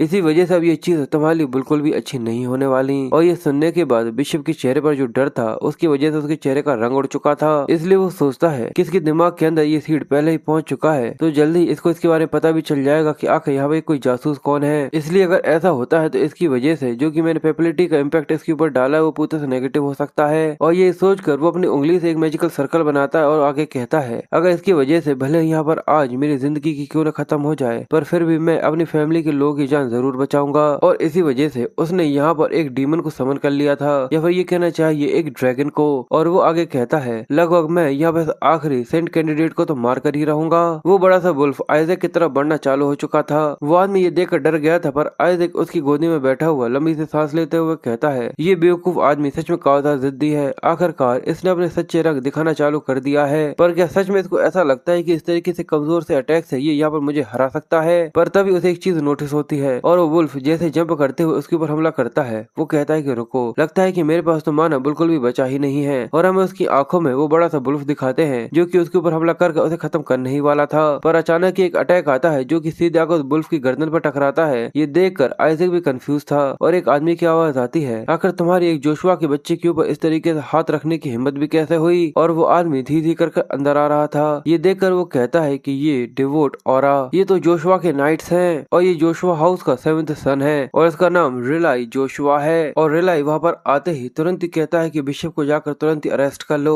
सभी लोग कहते हैं कि ठीक है, पर जैसे उसे पकड़ लिया जाता है वो कहता है कि जोशुआ के कुत्तों, मुझे जाने दो, आखिर तुम्हारी इस तरीके से मेरे ऊपर हाथ रखने की हिम्मत भी कैसे हुई? आइजैक कंफ्यूज था। वो कहता है कि रुको, जोशुआ जोशुआ, मुझे ऐसा लगता है कि मैंने ये नाम कहीं पर सुना हुआ है। और रिलाई अपने जितने भी नाइट्स होते हैं उन सभी से कहता है कि ठीक है, वो अपनी रिस्पेक्ट शो करना चालू करो। और जितने भी नाइट्स होते हैं वो सभी आइजैक के सामने झुक जाते हैं क्योंकि वो यहाँ पर जोशुआ के सन को ग्रीट कर रहे थे। जिसके बाद वो आयरिस से कहते हैं कि प्लीज मुझे माफ कर देना कि मैं यहाँ पर काफी ज्यादा लेट हो गया। वो कहता है कि जरा इसको देखो तो कि ये कितना ज्यादा अपटाइट है, ये उन होली नाइट से तो सच में काफी ज्यादा अच्छा है। उसके बाद रिलाई आगे कहता है कि मैं ये तो नहीं कह सकता कि ये मेरी पास्ट मिस्टेक को यहाँ पर सही कर सकता है, पर मैं यहाँ पर तुम्हारे लिए एक छोटा सा गिफ्ट लेकर आया हूँ। और जब वो उसे अपने पास से निकाल रहा था, आइजैक सोचता है कि ये गोल्ड है, कि ये एक सोने का बार है। पर वो उसे निकाल कर बड़े ही ज्यादा अच्छी तरीके से खुश होता है और पता चलता है कि असल में ये एक डीमन लॉर्ड का ही रेप्लिका था जिसको यहाँ पर मारते हुए का दिखाया गया था। वो बताता है कि ये फिगर है डीमन लॉर्ड का जब उसे यहाँ पर गला काट दिया गया था। और ये देखकर खुद डीमन लॉर्ड को सच में काफी ज्यादा बुरा लग रहा था और वो काफी ज्यादा कंफ्यूज भी था। ये सीन देखने में सच में काफी ज्यादा फनी है। और वो अपने मन में कहता है कि तुम वो हो जो कि सच में यहाँ पर जिंदा जलना चाहता है। और वो बताता है कि हम लोगों के पास ऐसे भी हैं जिसके अंदर उसको जिंदा जला दिया गया था और एक ऐसा भी है जहाँ पर उसकी खाल को पूरी तरह से निकाल दिया गया था और सभी लोग इसी तरीके की टॉयज उसको यहाँ पर दे रहे थे। ये देखकर आइजैक को सच में ऐसा लग रहा था जैसे कि अभी छोटे से में ही उसको एक दिल का दौरा ना पड़ जाए, छोटा सा हार्ट अटैक। पर वो लोग ये देखकर कहते हैं कि सच में हमारे यंग मास्टर तो कितने ज्यादा क्यूट है, वाह कितने ज्यादा क्यूट। और उसकी आंखों से जो आंसू आ रहे थे उसमें दिख रहा था कि बेचारे की जिंदगी में कितनी ज्यादा तकलीफें हैं। और वो रोते हुए कहता है कि अगर तुम ये चीज कैसे एक्सपेक्ट कर सकते हो कि मैं इन पागलों के घरों के अंदर सर्वाइव कर सकता हूँ। और ये कहकर वो बस चिल्लाता रह जाता है और वो लोग कहते हैं कि जरा देखो तो कि वो चीज को कितना ज्यादा एंजॉय कर रहा है, ये कितना ज्यादा क्यूट है। लगता है कि इनको ये चीज इतनी ज्यादा पसंद आ गई जिसकी वजह से देखो ये यहाँ पर रोना चालू कर चुके हैं। आइजैक अभी भी काफी ज्यादा कंफ्यूज और काफी ज्यादा परेशान सा हो रहा था और वो कहता है कि आखिर मैं इस तरीके से पागलों वाले घर के अंदर सर्वाइव कैसे कर सकता हूँ। और साथ ही वो अभी भी जोशुआ के बारे में सोच रहा था क्या ये जोशुआ हाउस कौन सा है। पर तभी उसे याद आ जाता है और वो कहता है कि वो एक सेटनेस था जिसने मुझे हराने की कोशिश करी थी। और हमें पास के वो कुछ सीन दिखाते हैं जहाँ पर वो कहता है कि मेरा नाम ऑक्स जोशुआ है और मैं 45th सेटनेस हूँ। मेरा नाम ऑक्स जोशुआ है और मैं 61th सेटनेस हूँ। तुम्हें इस चीज का बिल्कुल भी हक नहीं है कि अगर तुम मेरे बारे में जान सको। और ये सब सोचकर वो कहता है कि मुझे पता है कि वो कोई ना कोई जोशुआ का हिस्सा जरूर होगा। डैम इट, अब बस मैं केवल कोई सेंट का कैंडिडेट नहीं हूँ, बल्कि मैं सेटनेस फैमिली के अंदर जन्म लिया है, बल्कि मैंने सेटनेस की फैमिली के अंदर जन्म लिया है। आखिर मैंने अपनी पास्ट लाइफ के अंदर कैसे गलत काम करे थे जिसकी वजह से मुझे ऐसी जिंदगी को डिजर्व करना पड़ रहा है। और बिशप दूसरी तरफ कहता है कि डैम इट, तुम जोशुआज। ये सुनने के बाद सभी लोग उस तरफ देखना चालू कर देते हैं और वो बिशप से कहता है कि आखिर ये देख वो नाइट कहता है कि तुम्हारी हिम्मत भी कैसे हुई, चुप हो जाओ। पर वो गुस्से में कहता है कि मुझे पता है कि ये एक शैतान है, पर आखिर तुम इस तरीके के क्रिएचर को कहां से लेकर आए हो। इसलिए वो आइजैक से कहता है कि मैं तुम्हारी ट्रू आइडेंटिटी को सभी लोगों के सामने लेकर जरूर आऊंगा। ये सुनने के बाद रिलाई अपनी तलवार निकालता है, जहाँ पर वो आगे कह रहा था, तुम्हें सच में ऐसा लगता है कि तुम इस तरीके के मॉन्स्टर को अपने साथ लेकर आ सकते हो? जोशुआ पूरी तरह तबाह हो जाएगा और मैं इस चीज को मेक श्योर करूंगा कि जो जोशुआ की तबाही है वो मैं अपनी नजरों के सामने देखूं और पूरी तरह तबाह करूं। पर ये सुनते ही रिलाई अपनी तलवार लेकर उसके गले के ऊपर दे मारता है, जिसकी वजह से उसकी जो वोकल कॉर्ड होती है वो कट जाती है और वो काफी ज्यादा खांसते हुए आकर जमीन पर बैठ जाता है। रिलाई उससे कहता है कि तुम्हें काफी ज्यादा खुश होना चाहिए, इस चीज का बहुत बहुत शुक्रिया करो कि जोशुआ ने तुम्हारे गले को यहाँ पर नहीं काटा है। आइजैक सोचता है कि ये काफी ज्यादा काम का हो सकता है क्योंकि ये पूरी तरह से ठीक है, इसने बिशप के ऊपर हमला किया क्योंकि ये इसकी फैमिली के ऊपर गलत आरोप लगा रहा था। शायद ऐसा भी हो सकता है कि ये सेंट्रल पेपिक के भी खिलाफ चला जाए राइट जजमेंट के लिए। बाकी सभी नाइट आइजैक को शांत करने के लिए कहते हैं कि यंग मास्टर, आपको उसको सुनने की बिल्कुल भी जरूरत नहीं है। दूसरा कहता है कि आपको तो बस अच्छी चीजें देखना चाहिए और अच्छी चीजों को ही सुनना चाहिए। और ये देखकर वो अपने मन में कहता है कि सच में ये बेवकूफ लोग, भूल जाओ, इनमें से कोई भी काम का नहीं है। और मुझे लगता है कि मुझे वो जोशुआ जो कि ब्लू कलर में थे मुझे याद है, वो कुछ ऐसे अपोनेंट्स थे जो कि काफी ज्यादा स्ट्रॉन्ग थे, इसलिए मैं पूरी तरह से श्योर हूँ कि जो मेरे पुराने साथी हुआ करते थे उन लोगों को बस ऐसा ही लगता है कि जो जोशुआ थे वो ब्लू कलर में थे। और वो आगे की तरफ स्केलेटन किंग के सिर को उसके ऊपर से निकाल देते हैं और कहते हैं कि देखो अब स्केलेटन किंग का सिर उसके सर से अलग हो चुका है। और उसके सामने वो स्केलेटन किंग के सिर को बाहर निकालते हुए या उसको तोड़ते हुए कहते हैं कि देखो अब ये बाहर आ गया है। और वो इस चीज की ज्यादा मजे ले रहे थे। ये देखकर वो कहता है कि प्लीज अब ये चीज बंद करो। और वो ये सब सोच ही रहा था तभी पीछे से अलेक्जेंडर कहता है कि मेरे ऊपर तुम्हारा ये कर्ज रहेगा। सर रिलाई, हम लोग एक टॉपिक के बारे में बात कर रहे थे, क्या तुम इंपीरियल फैमिली के साथ ये न्यूज शेयर कर सकते हो? क्या तुम इंपीरियल फैमिली के साथ ये न्यूज शेयर कर सकते हो कि वो यंग मास्टर को बड़ा करने के लिए काफी ज्यादा इंटरेस्टेड है? सुनने के बाद रिलाई उससे कहता है कि योर हाइनेस, क्या आप किसी तरीके का मजाक कर रहे हैं? और आइजैक की आंखों में चमक थी जो कि वो सोचता है क्या मुझे इंपीरियल फैमिली यहाँ से लेकर जाने वाली है? अलेक्जेंडर कहता है कि दोनों ही इंटरनल और एक्सटर्नल फोर्स जो कि होली एम्पायर की है वो दोनों ही यंग मास्टर के ऊपर टारगेट कर रही हैं। मैं पूरी तरह से श्योर हूँ कि तुम्हें इसके बारे में अच्छे से पता ही होगा और मैं जानता हूँ कि जो जोशुआ है वो सच में काफी ज्यादा स्ट्रॉन्ग है, पर क्या फिर भी तुम यंग मास्टर की रक्षा कर सकते हो जब तुम अजू को डिवोट करते हो? ये सुनकर रिलाई को काफी गुस्सा आ रहा था और उन दोनों की बातें सुनते हुए आइजैक बस यही सोच रहा था कि आखिर ये किस तरीके की बातें करने में लगे हुए हैं। अलेक्जेंडर कहता है कि पर्टिकुलरली देखा जाए तो जो पोप है वो ये सोचता है कि अभी की जो सिचुएशन है वो बिल्कुल भी अनफॉर्चुनेट है। अभी ये छोटा सा बच्चा है, इसके बालों का कलर भी होली एम्पायर के फाउंडर की तरह है और शायद ऐसा भी हो सकता है कि जो स्केलेटन किंग हो वो भी इसके पीछे पड़ जाए। ये सुनकर आइजैक सोचता है कि क्या मैं खुद ही स्केलेटन किंग हूँ? आखिर मैं अपने पीछे कैसे पड़ सकता हूँ? रिलाई कहता है कि और हाइनेस प्लीज मुझे माफ कर दीजिए क्योंकि ये बच्चा जोशुआ का ब्लड लाइन है, इसलिए हम लोगों में से एक जैसा ही पालेंगे। योर हाइनेस प्लीज मुझे इस चीज के लिए माफ कर दीजिए, पर क्योंकि ये जोशुआ के ब्लड लाइन का बच्चा है इसलिए इसको हम लोग हमारी तरह ही पालेंगे। और ये कहकर रिलाई उसको अपनी गोद में उठा लेता है और कहता है कि इस चीज से फर्क नहीं। और रिलाई ये कहकर उसे अपने हाथ में उठा लेता है और कहता है कि इस चीज से फर्क नहीं पड़ता कि वो एक पोप है या वो एक स्केलेटन किंग, पर जोशुआ इससे भी काफी ज्यादा काबिल है कि वो उन सभी को हैंडल कर सके। और ये भी एक सच है कि मुझे इस चीज के ऊपर पूरा यकीन है कि जो इससे पहले जो सेटनेस हुआ करती थी मेलिसा, वो इतना डिलाइटेड थी कि उसने दोबारा स्केलेटन किंग से मुलाकात करी थी। अलेक्जेंडर कहता है मैं पूरी तरह से श्योर हूँ कि जरूर उसने ऐसा किया होगा। इसलिए वो आगे कहता है इसलिए आखिर हम लोग इस चीज को अलाउ कैसे कर सकते हैं कि जो सेटनेस का डायरेक्ट डिसेंडेंट है उसे हम लोग इंपीरियल फैमिली को दे दे। आज से कंफ्यूज होकर मेलिसा के बारे में सोचता है और अचानक उसे याद आ गया था और वो कहता है मुझे याद आया वो लास्ट अपोनेंट जिसने मेरे ऊपर हमला किया था डिवाइन रेल में पहुंचने से पहले, वो तो मेलिसा ही थी। वो सबसे ज्यादा डिफिकल्ट और एक क्रेजी सेटनेस थी जिसका मैंने सामना किया था। और वो उसके बारे में सोचता है जो कि देखने में सच में काफी डरावना सा लग रहा था। और वो कहता है कि मैं केवल सेटनेस का कैंडिडेट बनकर ही जन्म नहीं लिया है, वो भी वो एक सेटनेस की फैमिली। वो सोचता है कि मैंने केवल सेंट का कैंडिडेट बनकर ही जन्म नहीं लिया है, वो भी सेटनेस की फैमिली के अंदर, बल्कि मैं डायरेक्ट डिसेंडेंट हूँ मेलिसा का। आखिर मेरी सच में ये जिंदगी किस तरीके से खराब हो चुकी है। और फिर बताया जाता है कि आखिर सेटनेस क्या होता है। कहा जाता है कई बार स्केलेटन किंग से हार जाने के बाद उन लोगों ने डिसाइड किया कि वो सेटनेस को एक अल्टीमेट वेपन की तरह बनाएंगे, एक ऐसा मैसेज जिसको भगवान ने बनाया हो पनिश करने के लिए, वो भी इविल को। एक होली अटैक जिसके पास पावर हो होली लाइट की, होली लाइट जो कि होली एम्पायर की हो, जो कि हाईएस्ट रैंक होती है सभी नाइट्स के अंदर जो कि लाइट इस्तेमाल करते हैं। इसलिए सेटनेस सेटनेस की बैटल पावर जो कि हर एक चीज से ओवर पावर्ड थी। सभी लोगों को यही लग रहा था कि जो स्केलेटन किंग है अब वो जल्दी ही यहाँ पर हार जाएगा। फिर हैशटैग अटैक और डिफेंस करना, रिवील गॉड, हैशटैग कॉकरोच जैसे सर्विंग इंस्टीट्यूट, हैशटैग कॉकरोच जैसे survival instant, hashtag self sacrificing attack, hashtag beautiful individuals, hashtag stronger with time, hashtag long life span. और इस सब के बाद भी स्केलेटन किंग ने बड़ी बेरहमी से और बड़ी बुरी तरीके से उसे हरा दिया था। वो कहता है कि मैं कभी भी किसी सेटनेस को नहीं मारना चाहता था, पर वो आकर हमेशा ही मुझे नुकसान पहुंचाया करते थे। इसलिए सेटनेस को मारने के बाद जितनी भी उसकी होली पावर एनर्जी होती थी वो सभी भगवान के पास वापस पहुंच जाती थी। इसका मतलब वो उसे फिर से इस्तेमाल कर सकते थे उनके न्यू अपग्रेड के अंदर जो कि वो सेटनेस के अंदर बनाते थे।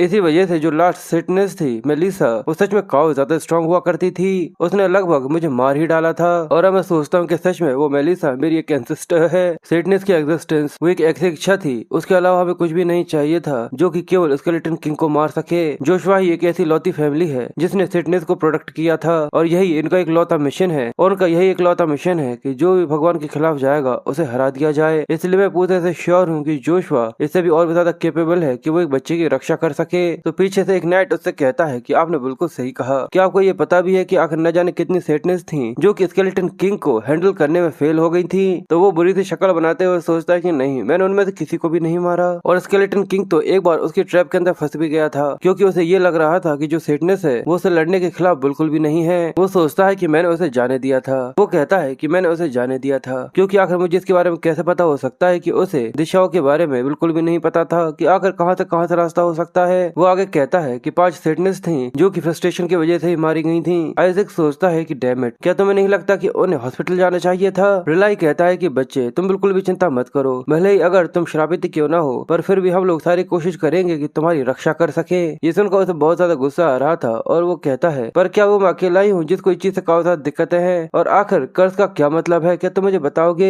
और वो बड़े ही प्यार से उसे गोद में उठाए हुए कहता है कि मैं सच में काफी ज्यादा ग्रेटफुल हूँ कि तुमने यहाँ पर जन्म लिया है। यहाँ पर केवल एक ही चीज है जो कि पेरेंट्स तुमसे यहाँ पर इच्छा रखते हैं। और वो बड़े ही प्यार के साथ उससे कहता है कि वो बस इतना ही चाहते हैं कि तुम बड़े होकर बिल्कुल भी उस इविल स्केलेटन किंग की तरह ना बन जाओ। ये तो लॉल हो गया क्योंकि अंदर से वो स्केलेटन किंग ही है जिससे तुम कह रहे हो कि वो स्केलेटन किंग ना बन जाए। इसलिए वो कहता है कि वो अननोन पेरेंट्स जो कि मेरे हैं, मुझे अभी से उनकी उम्मीद और सपनों को तोड़ते हुए काफी ज्यादा बुरा लग रहा है। अलेक्जेंडर कहता है कि रिके प्लीज इसके बारे में थोड़ा सा और सोचिएगा क्योंकि जो स्केलेटन किंग है उसे सील हुए 150 साल से भी ज्यादा हो चुके हैं। आइजैक सोचता है कि सच में इस चीज को इतना ज्यादा लंबा समय हो गया है तो क्या इसका मतलब ये नहीं है कि जो मेलिसा है उसे अब तक यहाँ पर मर जाना चाहिए था। वो उस समय 50 साल की थी जब उसने मेरा सामना किया था कि उस समय पर जो डीमन किंग थी उसकी फोर्स बहुत ज्यादा तेजी से बढ़ना चालू हो चुकी थी। उस समय उसके पास एक काफी ज्यादा परफेक्ट चांस था कि वो होली एम्पायर के ऊपर भी अपने इन्फ्लुएंस को ग्रो कर सकता था। इसी वजह से यंग मास्टर इंपीरियल फैमिली के लिए सच में काफी ज्यादा जरूरी है। और अगर अभी देखा जाए तो जोशुआ की सेटनेस अभी ऐसा कोई भी नहीं जिसके बारे में हम यहाँ पर बात कर सके। इस चीज को 1 साल से भी ज्यादा हो चुका है जब से सेटनेस ने इस बच्चे को जन्म दिया था और वो अपने हस्बैंड के साथ न जाने कहाँ पर गायब हो गई। ये सुनने के बाद उसके दिल के ऊपर एक और काफी ज्यादा बड़ा सा पत्थर गिर गया था। और आइजैक कहता है क्या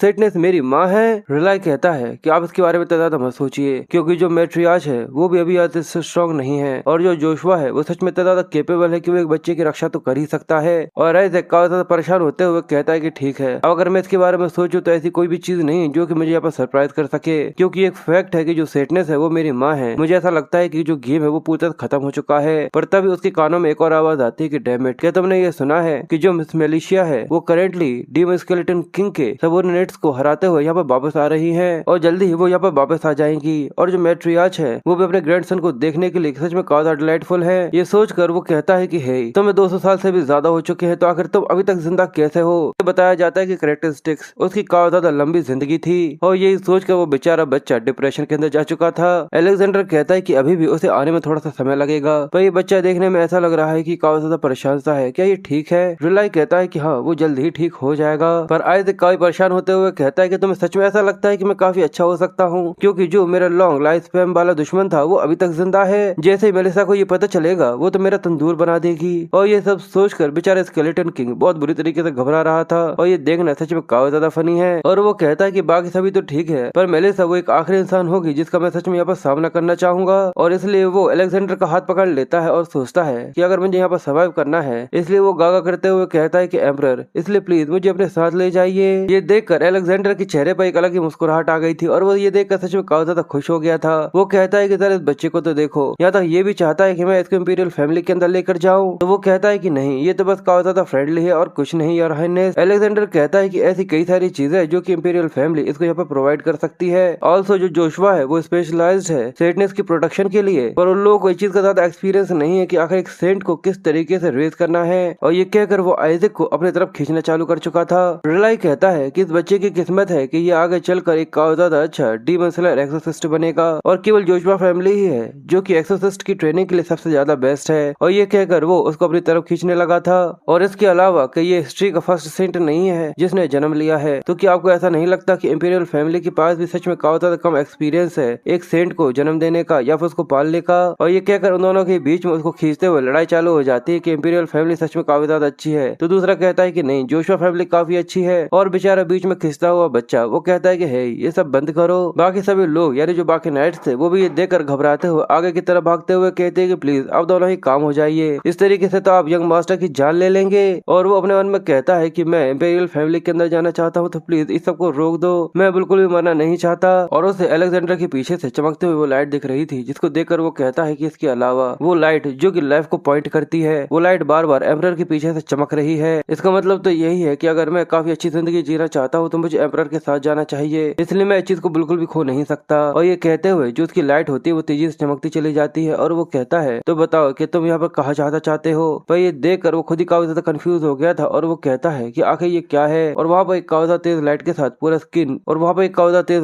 पूरा स्क्रीन ब्लैंक हो जाता है, जिसके बाद सीन शिफ्ट होता है और हमें रात का सीन दिखाया जाता है जहाँ पर बिशप को एक जगह पर रखा गया था और उसके सामने कई सारे लोग थे जिन लोगों ने हुडी पहनी हुई थी। वो कहता है कि ऐसा नहीं हो सकता, मुझे काफी अच्छी तरीके से पता है कि वो माना था, मैं पूरी तरह से श्योर हूँ कि वो डीमन किंग का ही बच्चा है। तो उसके सामने खड़ा हुआ आदमी उससे कहता है कि होली पावर जो कि भगवान की दी हुई है, यानी तुम उसे ये कहना चाहते हो कि डीमन किंग के पास पावर है वो भी भगवान की। और ये कहकर उसने अपनी तलवार निकाल ली थी। बिशप ये देखकर बहुत बुरी तरीके से घबरा गया था और वो कहता है कि मैं पूरी तरह से श्योर हूँ कि वो माना था, आखिर सभी लोगों में से मैं अकेले कंफ्यूज कैसे हो सकता हूँ माना और होली पावर्स के अंदर। वो कहता है कि वो आदमी कहता है कि जो सेंट्रल पेप्स हैं उन्हें इस चीज को कमिट कर दिया है कि जो तुम्हारा स्टेटमेंट है। ये देखकर वो कहता है कि कार्डिनल, पर वो अपनी बात पूरी कर पाता उससे ही पहले वो उसके गले को यहाँ पर काट कर उसे खत्म कर देता है। जिसके बाद वो लोग वहाँ से जाने लगे थे तो उसके पीछे खड़ा हुआ आदमी उससे कहता है कि मैं सबसे पहले यहाँ से जाकर एक अटैक स्क्वाड को ऑर्गेनाइज करवाता हूँ। तो वो कहता है कि चीज की बिल्कुल भी जरूरत नहीं है क्योंकि एम्परर उस बच्चे को अपने साथ लेकर जाने ही वाला है और क्योंकि ऐसे हम लोगों को कई सारे मौके मिलेंगे इंपीरियल फैमिली के अंदर जिससे हम लोग यहाँ पर प्लान कर सकते हैं, इसलिए इस बार हम लोग इस चीज को मेक श्योर करेंगे कि वो वहाँ पर जरूर मारा जाए। और दूसरी तरफ आइजैक बड़े ही आराम से अपने पालने में पड़ा हुआ बस यही सोच रहा था कि कोई मेरे बारे में बातें कर रहा है। और फिर हमें अगले दिन सुबह का सीन दिखाया जाता है जहाँ पर एक कैरेज के अंदर वो लेटा हुआ था और वो कहता है कि अभी असल में मैं जोशुआ के अंदर जा रहा हूँ। और ये सब बोलते हुए सच में काफी ज्यादा उदासा लग रहा था और हमें कई सारे घोड़ों को दिखाया जाता है जिनके बीच में एक घोड़ा गाड़ी चल रही थी। और जैसे ही कार्डिनल को ये पता चलता है तो सभी लोगों के सामने उसका पोपट हो जाता है। फिर हमें उस दिन का सीन दिखाया जाता है जहाँ पर वो तेज लाइट निकल रही थी। वो लोग कंफ्यूज थे कि आखिर वो लाइट क्या है। अलेक्जेंडर आइजैक को पकड़े हुए था और वो कहता है कि आखिर ये अचानक इतनी तेज लाइट क्या हो रही है, इसकी वजह से मेरी आंखें खराब हो गई। रिलाई कहता है कि यस, आपके इंपीरियल मैजेस्टी के सामने जोशुआ इतना भी ज्यादा अच्छा नहीं है किसी भी बच्चे को पालने के लिए। आपको खुद को भी ऐसा ही लगता होगा इसी वजह से क्योंकि वहाँ पर डीमन किंग के और माना कोर्स के कई सारे क्रॉप्सेस पड़े हुए हैं। और ये देखकर वो सोचता है कि ये तो वही लाइट है जिससे मैं सर्वाइव कर सकता हूँ। और रिलाई आगे कहता है कि मोस्ट वैल्यूएबल चीज जो कि जोशुआ है, और रिलाई कहता है कि वो मोस्ट वैल्यूएबल चीज जो कि जोशुआ वहाँ पर प्रदान कर सकता है कि वो डीमन किंग के सबसे ज्यादा क्रॉप्सेस के पार्ट्स हैं। और ये कहकर वो अपनी लाइट को आगे की तरफ बढ़ा रहा था। ये सुनने के बाद आइजैक बहुत बुरी तरीके से शॉक हो गया था और वो हैरानी के साथ कहता है कि क्या मेरी बॉडी, क्या तुम लोग उसे होल्ड कर रखे हुए हो, आखिर तुमने इस चीज को पहले मेंशन क्यों नहीं किया था। और जैसे वो ये बोलता है वो रिलाई के हाथ को पकड़ लेता है क्योंकि अब वो उसके साथ जाने के लिए तैयार था। यहाँ पर रिलाई उससे कहता है यहाँ तक जोशुआ, पर वो उससे आगे कुछ कह ही नहीं पाता और वो दूसरी उंगली के साथ उसे थंब दिखाता है और कहता है कि जरा इसको देखो अंकल। और वो गागा करते हुए कहता है तो चलो जोशुआ के अंदर चलते हैं। ये देखकर रिलाई की आंखों में आंसू आ जाते हैं और वो बेचारा शर्माने चालू हो चुका था। और ये देखना काफी ज्यादा मजेदार है जहाँ पर वो कहता है कि आइजैक, ऐसा लगता है जैसे कि किसी ने उसे यहाँ पर प्रपोज कर दिया हो। और आइजैक बड़े ही आराम से कैरेज के अंदर पड़ा हुआ बस यही सोच रहा था कि मुझे ऐसा लगा था कि अगर मैं इंपीरियल हाउस होल्ड के अंदर चला जाता हूँ तो मिलिट्री वाले मुझे वहाँ से घसीट कर लेकर चले जाएंगे, पर अगर मेरे हाथ में मेरी ही लाश लग जाती है तो मेरे पास कोई और चॉइस नहीं है। और वो बताता है कि जो मेरी बॉडी है उसे मैंने माना के साथ रिफाइन किया है जिसकी वजह से वो किसी भगवान की तरह काफी ज्यादा पावरफुल है, इसलिए अगर मैं उसे वापस पा लेता हूँ तो कोई 10th रैंक का मॉन्स्टर भी मेरे सामने कुछ भी नहीं होगा। और ये सब सबके अलावा मैंने ये पहली बार देखा है जो लाइट ऑफ डेस्पेयर है सर्वाइव, जो कि काफी ज्यादा शाइनी और ब्राइटी है। तो क्या शायद इसका मतलब अंकल रिलाई को फॉलो करना जो कि जोशुआ से है वो मेरे सर्वाइवल में काफी ज्यादा अच्छा बेनिफिट दे सकता है। अंदर रिलाई के साथ एक आदमी बैठा हुआ था जो कि उससे कहता है, क्या खैर आप पॉप के साथ फोर्स क्यों कर रहे थे मास्टर आयरिस के लिए? वो ये सुनकर कहता है कि मैं भी इसी के बारे में सोच रहा था। क्या खैर वो इतना ज्यादा पैनिक क्यों कर रहे थे? वो कहता है क्योंकि ये भविष्यवाणी है जो कि भगवान ने दी थी कि एक सेंट भगवान का बच्चा बनेगा। ये सुनने के बाद वो और भी ज्यादा हैरान हो गया था। वो आदमी कहता है तो क्या इसका मतलब ये है कि ये नेक्स्ट पॉप बन सकता है? रिलाई कहता है कि बिल्कुल, इसी वजह से ही तो वो बेरेट यहाँ पर उसको सेंट बनाने की इतनी ज्यादा कड़ी कोशिश में लगे हुए हैं। पर बेचारा आइजैक ये देखकर बेचारे के चेहरे का रंग उड़ चुका था और वो सोचता है कि आखिर ये किस तरीके की डेवलपमेंट है। जिसके बाद पोप के बारे में बताया जाता है सबसे ज्यादा स्ट्रॉन्गेस्ट कार्डिनल जो कि होली रैंक स्पेल्स को इस्तेमाल कर सकता है, जो कि 10th रैंक पर होते हैं। और उसका जो ओहदा होता है वो बिल्कुल किसी और किंग के बराबर ही जैसा होता है जो कि सभी होली नाइट्स के ऊपर राज करता है। और होली एम्पायर के अंदर वो एक ऐसा फिगर होता है जिसके पास इतनी ज्यादा अथॉरिटीज होती है जो कि एम्परर के बाद और जो कि उसके सबसे ज्यादा करीब होता है। और हजारों सालों से बिरेट्स ही हैं जो कि पोप बनते आ रहे हैं। इसलिए मुझे ऐसा लगता है कि ये चीज काफी ज्यादा सेंस बनाती है कि वो लोग पागल हो रहे हैं कि जो उनकी उपाधि है वो यहाँ पर चुराई जा रही है, वो भी किसी सेंट के द्वारा। और वो आगे कहता है तो अच्छा, इसी वजह से बाकी जितनी दूसरी फैमिलीज भी हैं वो सभी भी अपनी तरफ से एक सेंट बनाना चाहते हैं। और वो ये सोचने के बाद बू कहना चालू कर देता है, पर अचानक समझ में आता है कि बाहर से एक आवाज आ रही थी। ये सुनने के बाद वो कहता है कि आखिर क्या हुआ? तो वो कहता है कि यंग मास्टर रिले, हम लोग डीचे के पास पहुंच चुके हैं। पर यहाँ पर ऐसा लगता है कि एक काफी ज्यादा बड़ी सी दिक्कत है और हमें दिखता है कि वहाँ से 3 गार्ड आ रहे थे।